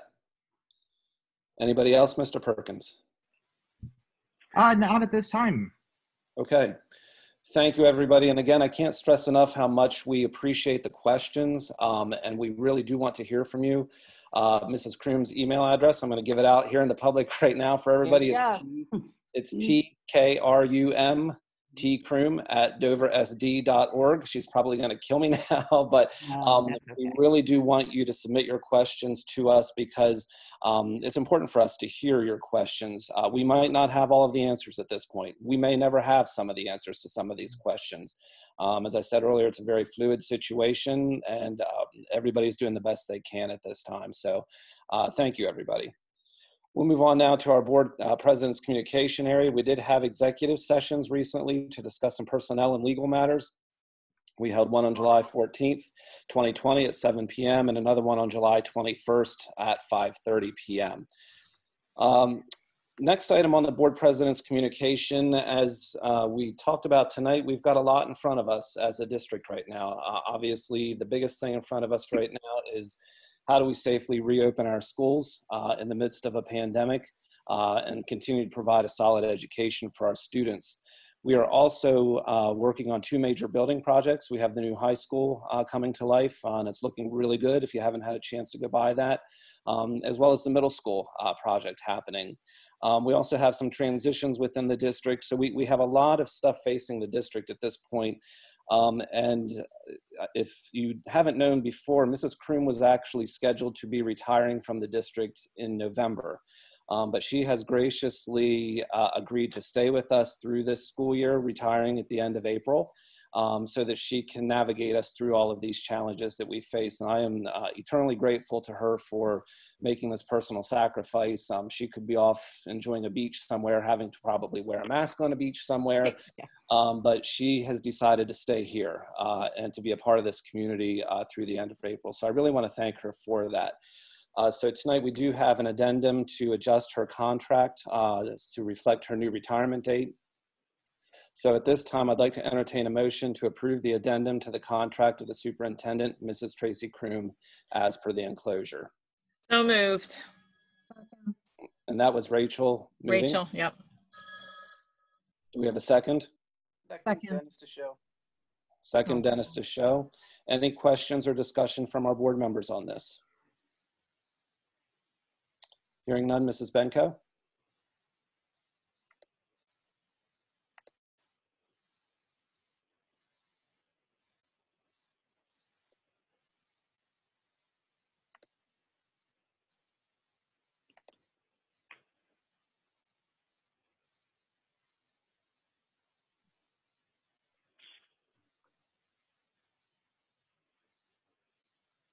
Motion passes 9-0. Thank you, Mrs. Benko.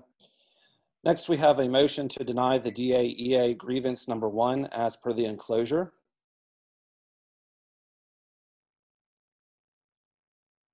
So moved. Rachel Maley. Second, Dennis DeShow. We have a motion and a second. Any questions or discussion on this? Hearing none, Mrs. Benko?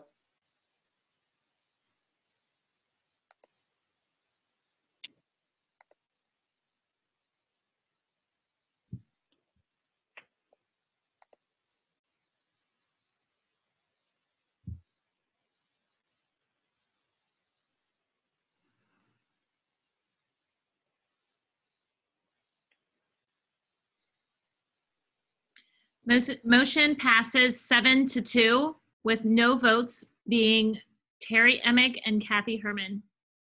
Thank you. Next, I'll entertain a motion to deny the DAE SPA grievance number 2 as per the enclosure. So moved. Rachel Maley. Second, Dennis DeShow. Questions or discussion? Hearing none, Mrs. Benko.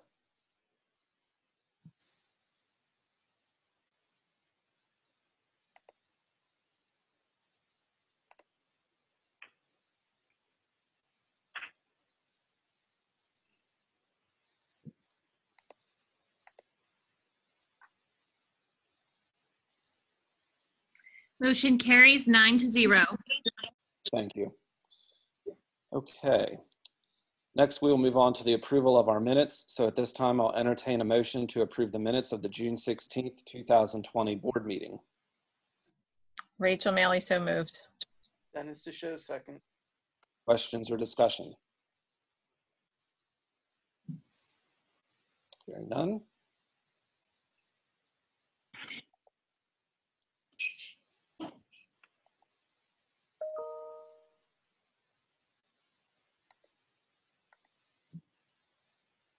Motion carries 9-0. Thank you. Now we'll move on to our consent agenda. We have a pretty lengthy consent agenda tonight. So at this time, I'll entertain a motion to approve all items listed under the consent agenda. Motion approved, or I'm sorry, so moved. Rachel Maley. Long day. We have a second? Amy Britton, second. Okay. Mrs. Kroom, did you want to hit some of the highlights as we go down through the consent agenda for us, please? Sure. A number of the items on the consent agenda are our yearly contracts for individual students with special needs or for alternative ed. So quite a few of them are on there. Again, these are yearly contracts that we approve every summer. But in addition to that is our student handbooks you approve every year as well. And I want to just point out that they are being approved approved. They really were not adjusted with COVID language. So there might be some more addendums we add to that as we go into the year if we realize we need to change some of our handbooks. But the other very exciting thing on there is you just transferred a whole bunch of intermediate school teachers to the new Dover area middle school and a whole group of sixth grade teachers to the Dover area middle school. So that's very exciting. And so they now are officially Dover area middle school teachers. So I think that's all. Is there any questions on any of the items? I just wanted to make a comment in the retirements area. We do have 2 retirements on our agenda for tonight, and those 2 individuals represent 51 years of service to our district. So we thank them for all that time that they have given to our students and our staff members. We truly appreciate that. I also hate to do this, but I also have to mention a resignation that is on tonight's agenda. I want to recognize Mrs. Benko. Mrs. Benko will be leaving us in September. She has an incredible job opportunity. It's one of those once-in-a-lifetime opportunities that it's just impossible to say no to. So I truly appreciate the 7 years that she has given to this district. Without her guidance, we would not be in the strong financial position that we are in. Jen has done a tremendous job getting us to where we are financially. We never have issues with our audits. Everything has been very clean, and she's just been a tremendous leader for us. So I'm grateful for her service to us, and I know we're going to miss her. And we'll really miss her when we're trying to run these Zoom meetings as she gets us all the technology things with it and that. But Jen, thank you very much for all that you've done for us. I truly appreciate it. Thank you. Thank you all for all your support throughout these past 7 years. I'm going to miss everybody here at the district, and especially the wonderful administration team and the staff, and doing what's right for students. So thank you again for everything you've done to support. Thank you, Jen. Do our board members have any other comments or questions on any of the items in the consent agenda tonight? Okay, hearing none, Mrs. Benko.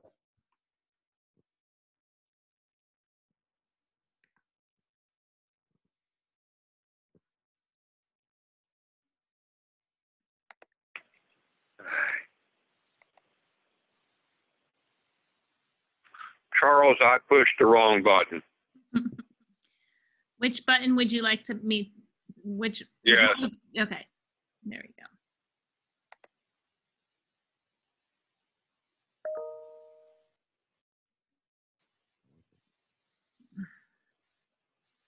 I may have to close it and reopen it. Hold on.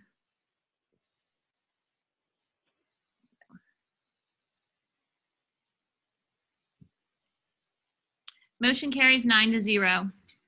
Thank you. You're welcome. Now we'll move on to our safe and supportive schools category. First, we have the motion to approve the Dover Area School District Health and Safety Plan that was presented to us tonight. Charles, so moved. Second, Dennis DeShow. We have a motion and a second. Any questions or discussions? Hearing none, Mrs. Benko.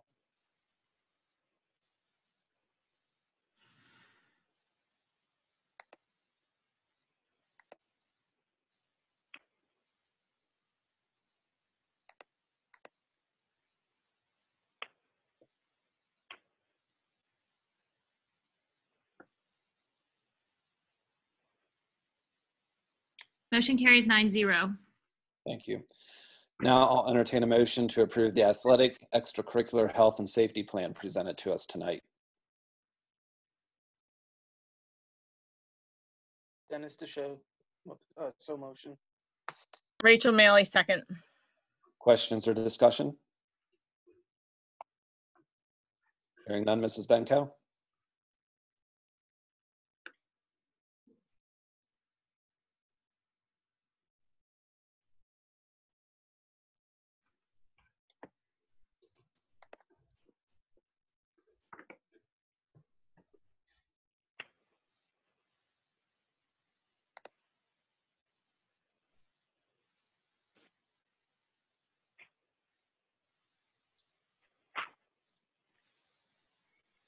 Motion carries 9-0. Next, I'll entertain a motion to approve the resolution implementing temporary instruction plans. Rachel Maley, so moved. Charles, second. questions or discussion? Yeah, Steve Cook here. Can we get an explanation exactly what this resolution is stating? Okay. So in order for our online instruction to count as a student day, we have to apply to PDE with documentation that the online blended instruction has the same amount of time as a school day. So that resolution is, and boards are only allowed to do that in an emergency situation, and PDE has determined that this pandemic is an emergency situation. So what you are doing is you are saying, because the pandemic is an emergency situation, that you are approving the use of blended instruction as counting as a student day. Why this is important is if we would go completely online, or if we would adjust our schedule where, you know, maybe we have kids home for a couple days to do some really deep cleaning, but keep them on online instruction. That's what that resolution allows that to happen.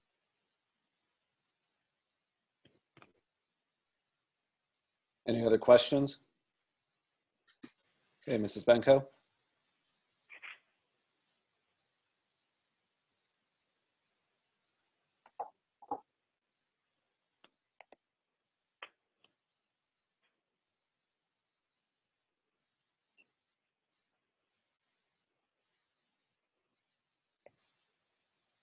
Motion carries 9-0. Now I'll entertain a motion to approve the PDE Emergency Instructional Time Template, Section 520.1. Rachel Maley, so moved. Dennis DeShow, second. Questions or discussion on this? This document is the actual document I'm submitting to PDE regarding the first motion. Anybody else? Okay, Mrs. Benko.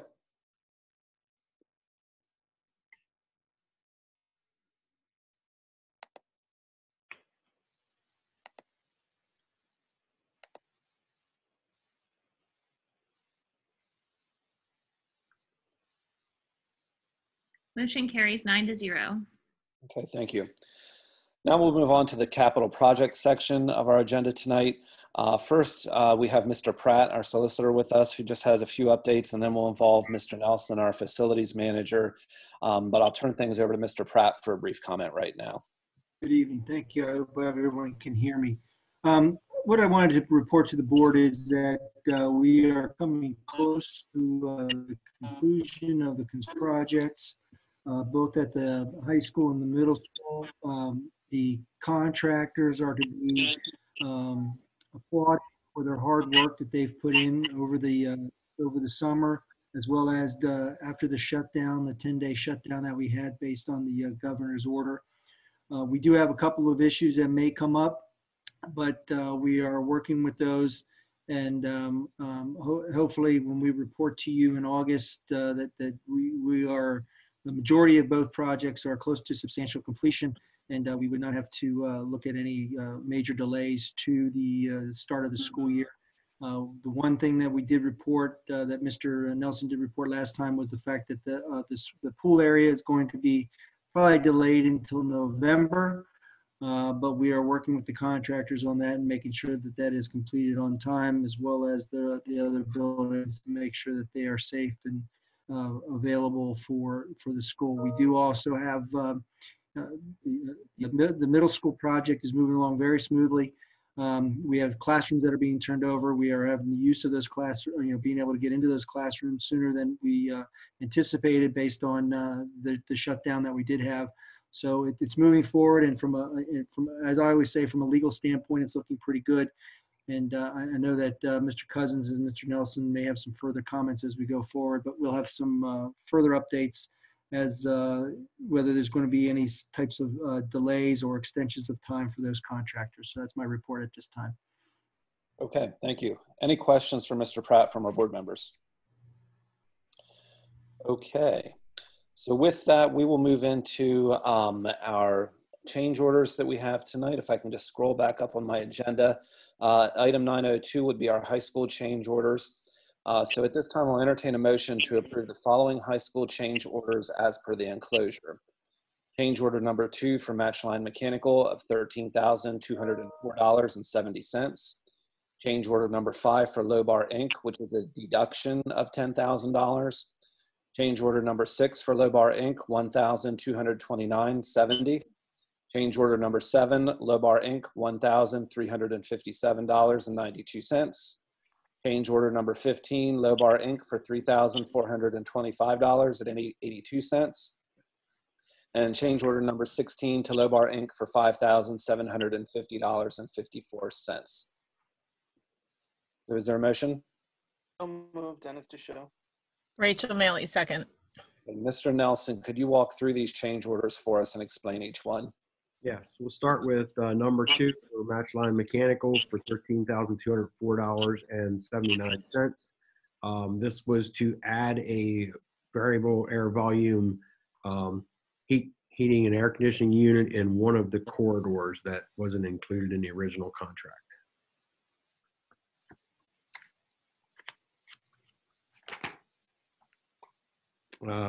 Number 5 was a deduction for $10,000.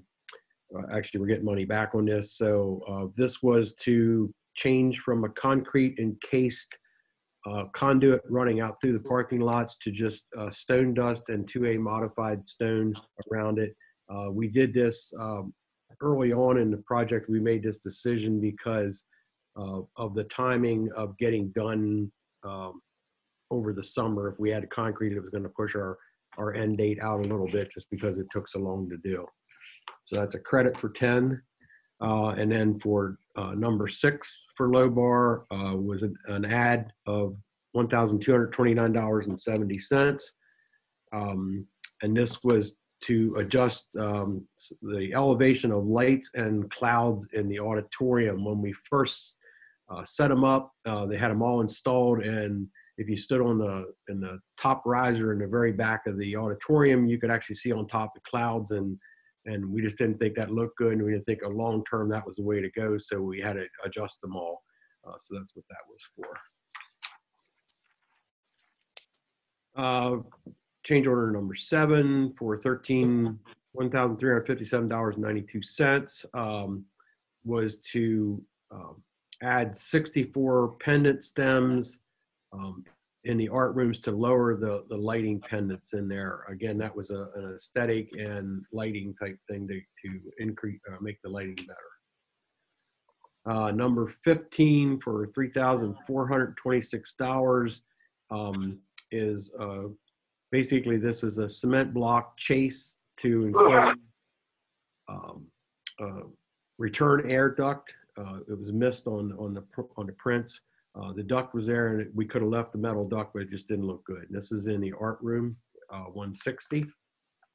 And then the next one, number 16, is the exact same thing, but it's in the band room. It was a metal chase in the return air, so for $5,751. Okay, thank you, Mr. Nelson. Any questions from our board members? Okay, hearing none, Mrs. Benko.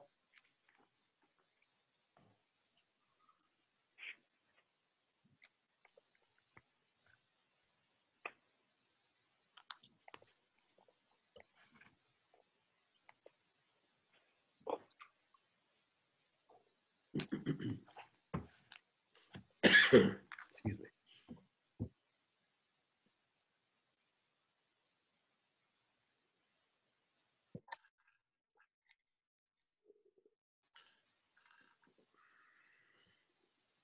Motion carries 9-0. Thank you.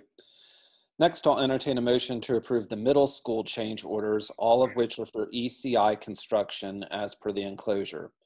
Change order 7 for a deduction of $6,200. Change order 8 for $4,388. Change order 9 for $3,155. Change order 10 for $2,261. Change order 11 for $4,342. Change order 12 for $5,834. Change order 13 for $4,875. Change order 14 for $772. Change order 15 for $1,735.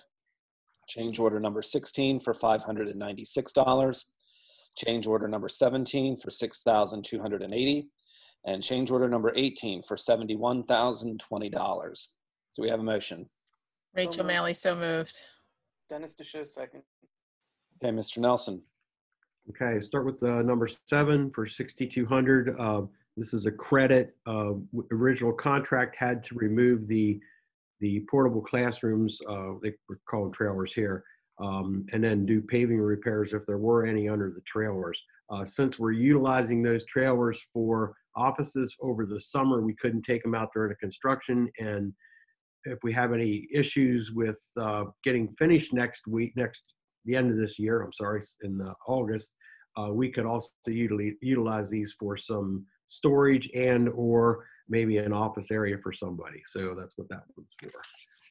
Number 8 for $4,388 is to add some steel lintels and steel beams.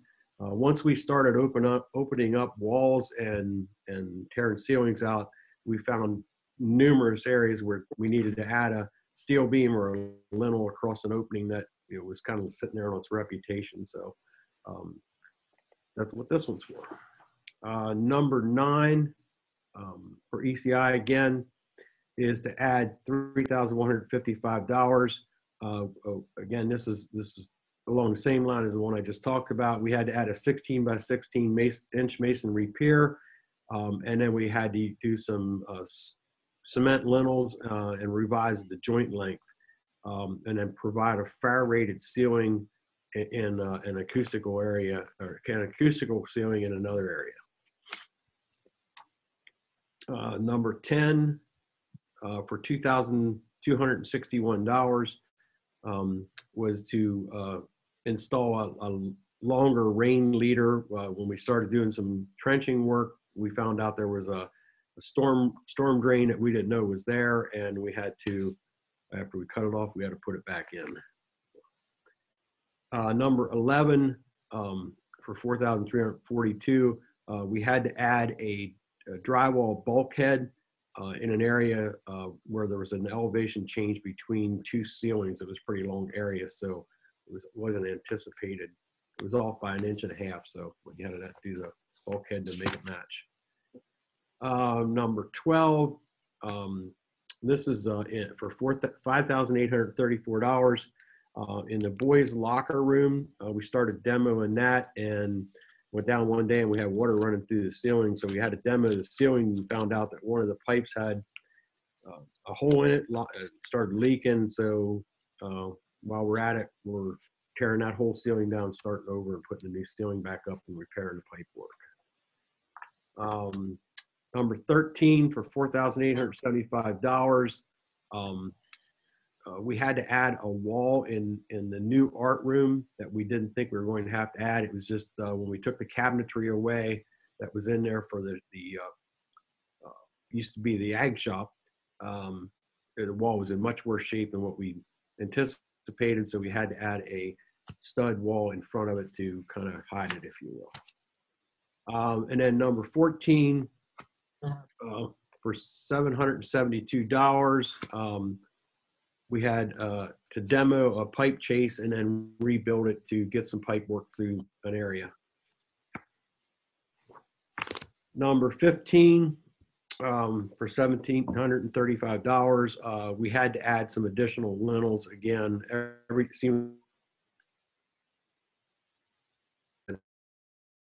So this was just more lintels, and lintels is just what's over top an opening or a door, so you don't know what they are. Number 16 for $596, we had to do some additional framing in the wall in the new nurses area that we hadn't planned on. 17 was 62 for $6,280 with some visual display revisions. This was a visual display. What we're really talking about here is whiteboards. We had a plan in the works to overlay all these chalkboards with whiteboards, and then found out we had more chalkboards that we had to do than we thought we did, and some were a little bit longer than what we anticipated. So that's to do. It's quite a few of them. So, and the last one, and this is the one I wanted to talk a little bit about, number 18 for $71,020. This is a huge number. When we first did the contract, and we were all looking to save money and make sure we could get what we wanted, we didn't include casework in the band room. So when I say casework, any place where we could store the instruments or anything that they would store in the band room, mainly instruments and music and that kind of stuff. So it was not included, and I just wanted to bring it before you now to say, if you want to include it, they can do it. This is real close to the price it was in the original, when we did the original contract. But again, this is something that if you want to put the casework in the band room, we'd have to do this to put casework in there. It was actually an alternate on the original documents. And I think that's it. Dave, if we would not do that casework, I mean, how would they actually store the instrument? They just have to sit around the room on the floor. Yeah. Okay. And we think we're fairly confident that if we order the casework now, we should have it by at least early September. We might not have it for the first day of school, but we should have it by early September. Any other questions from our board members on these items? It's Steve Cook here. Just wanted to make a comment. Number of change orders in that project seems like a lot, but I think that was kind of expected, doing a remodel project rather than new. If just thinking back, if we want to build a new high school, just think about all the change orders that might have come through trying to remodel the intermediate school. I just can't imagine what that would have looked like. This is Scott Cousin. I also want to kind of shed some light on where you're at with change orders on the high school, which is of course, the larger project. To date, even with the ones you're approving tonight, you're at 0.25% change orders on the project. So we had budgeted around 3% change orders. And so through Dave's efforts in the field, of course, and good design documents, those are kept extremely low for a school that size. And Mr. Cook, as you mentioned, any renovation project, when you start opening up walls and uncovering areas that aren't covered on drawings, I think there was a room that was discovered that no one even knew about under a set of steps. Yeah. Those types of things do arise, and of course, you're going to see more change orders for those types of projects. Thank you, Scott. Anybody else? Okay, Mrs. Benko.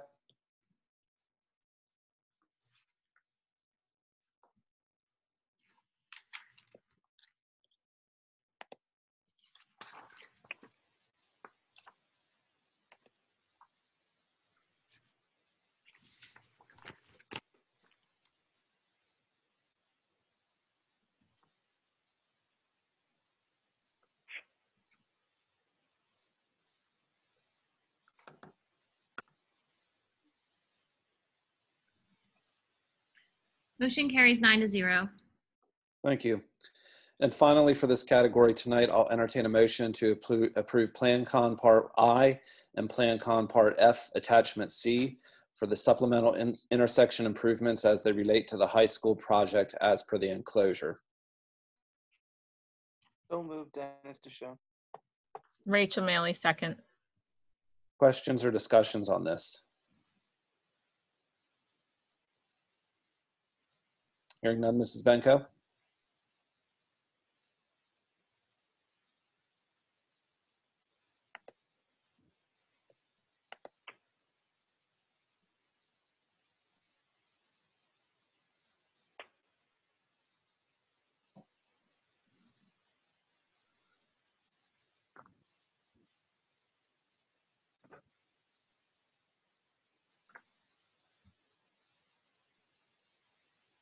Motion carries 9-0.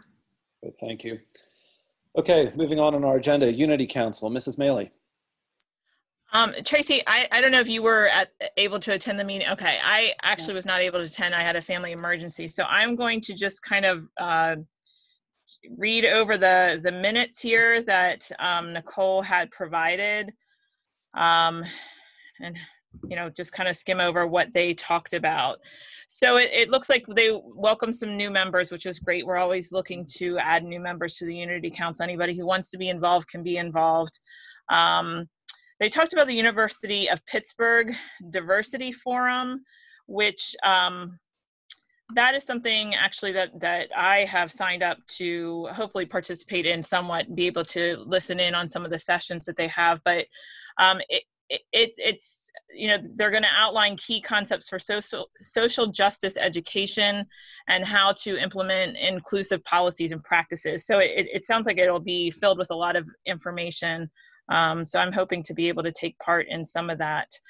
They also talked about the Racial Justice Community Conversation Series. It's through WITF. Looks like the conversations are going to be recorded for future viewing and can be accessed on their website. And I believe that these minutes from the meetings are also posted on their on our website. Is that correct, Tracy? Yes. Because there are a lot of links to these, like to the University of Pittsburgh Diversity Forum, as well as the WITF series. So they'll be, tackling topics such as racial injustice in education, housing discrimination, policing, safety and belonging, and healthcare inequality. Looks like they watched a video about myths about Confederate monuments and had some good discussion about that. They also started talking about logo and branding for the Unity Council and what that might look like. They're hoping to reach out to some of the high school arts and media teachers for assistance and to get some students involved in that. Working on some community outreach for, you know, hopefully for this school year in some way, shape, or form. It will just have to kind of wait and see how that all plays out and what we'll be able to do. And we're still planning our diversity day, you know, but we're going to have to obviously wait this COVID situation out to decide, you know, when we might be able to actually hold the diversity day. You know, continue to have more discussion about how to connect with the community, how to promote what we're doing. And our next meeting is August 6th for anybody who wants to attend. Okay, any questions for Mrs. Maley? Thank you, Mrs. Maley. Okay, next, Dover Eagle Foundation. The foundation board will resume its board meetings soon as we get through the summer months. There's really nothing new to report other than you can still get your collectible Yeti tumblers at Spangler's Ace Hardware on Route 74. There you go. Mrs. Kroom is showing hers off. They're very nice. Yes, so they're awesome. Great items for everybody to have and a great fundraiser for the organization. So, Mrs. Kroom, did you have anything you wanted to add for the foundation? Nope, the same thing, the tumblers. Okay. Go out and get yours before they're gone. Any questions from anybody? Okay, Mr. Emig, York Adams Academy. Nothing really to report at this time. Thank you. Mr. DeLauder, York County School of Technology. Just two things. Number one, their gymnasium project is moving along, as with our project. Due to the shutdown, they are behind schedule, obviously, with a completion date now of in November sometime.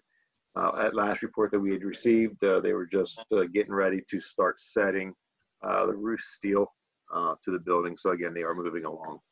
And then the other thing I got to report is just like we just did this evening. They've been working on all summer with their health and safety plan, and that will be voted upon at our next meeting coming up. And that's all I have. Thank you. Any questions for Mr. DeLauder? Okay, Mrs. Krim and Mrs. Benko, LIU.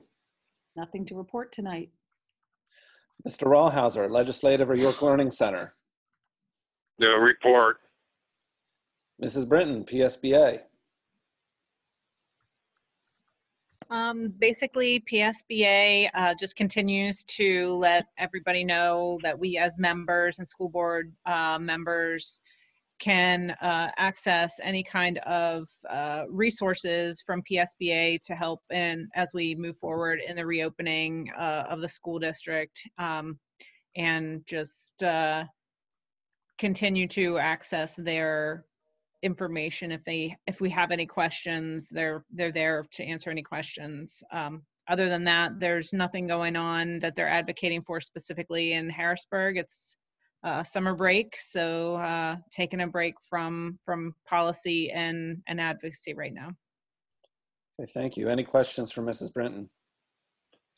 Okay, Mrs. Herman, Dover Industrial Development Committee.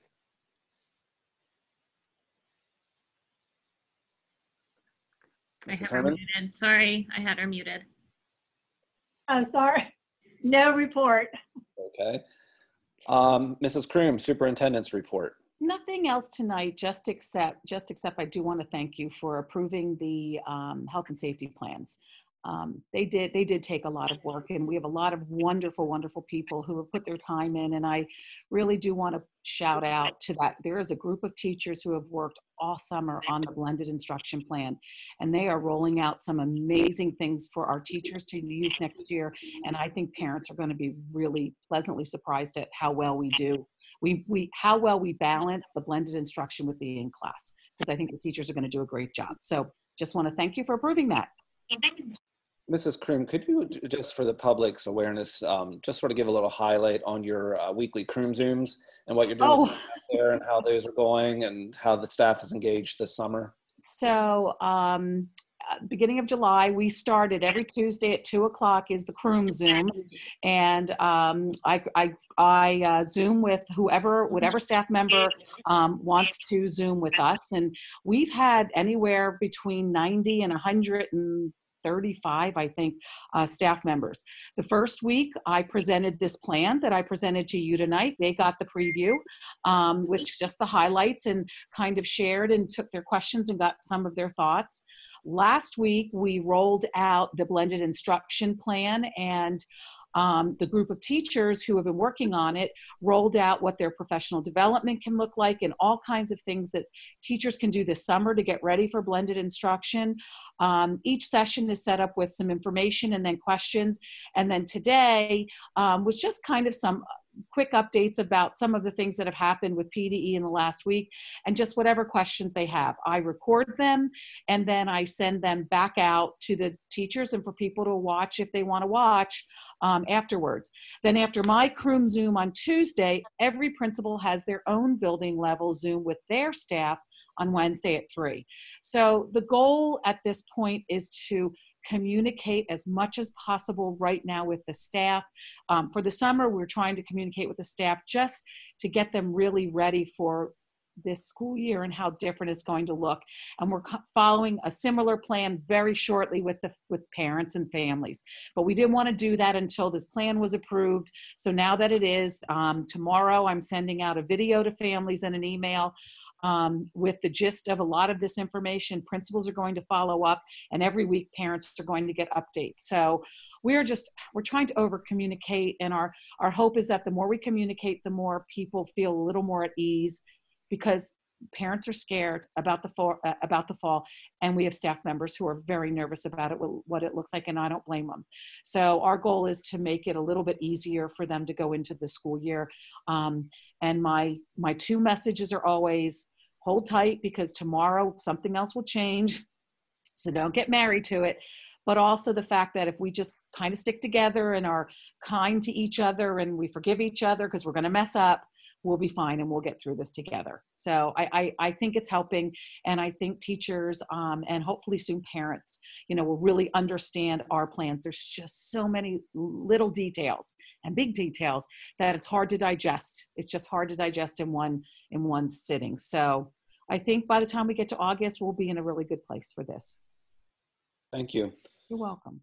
Okay, miscellaneous period for any other comments or observations from our board members tonight. Does anybody have anything? Okay, hearing none, this brings us to our last public comment period. This is a 2-minute period for items on or off the agenda. Again, it is a comment period.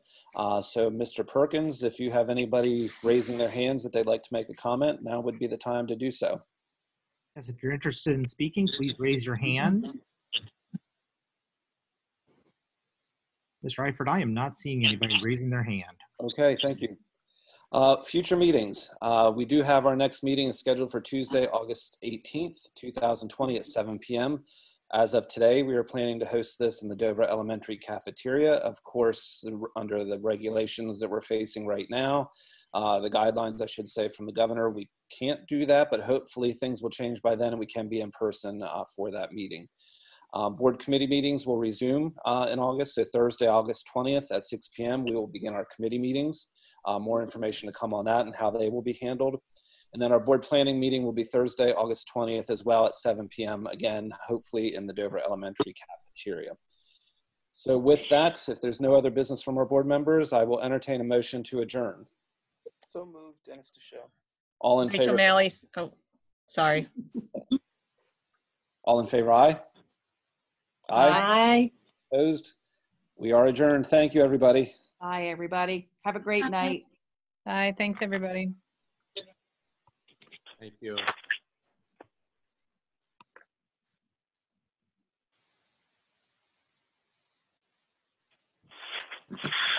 Wow.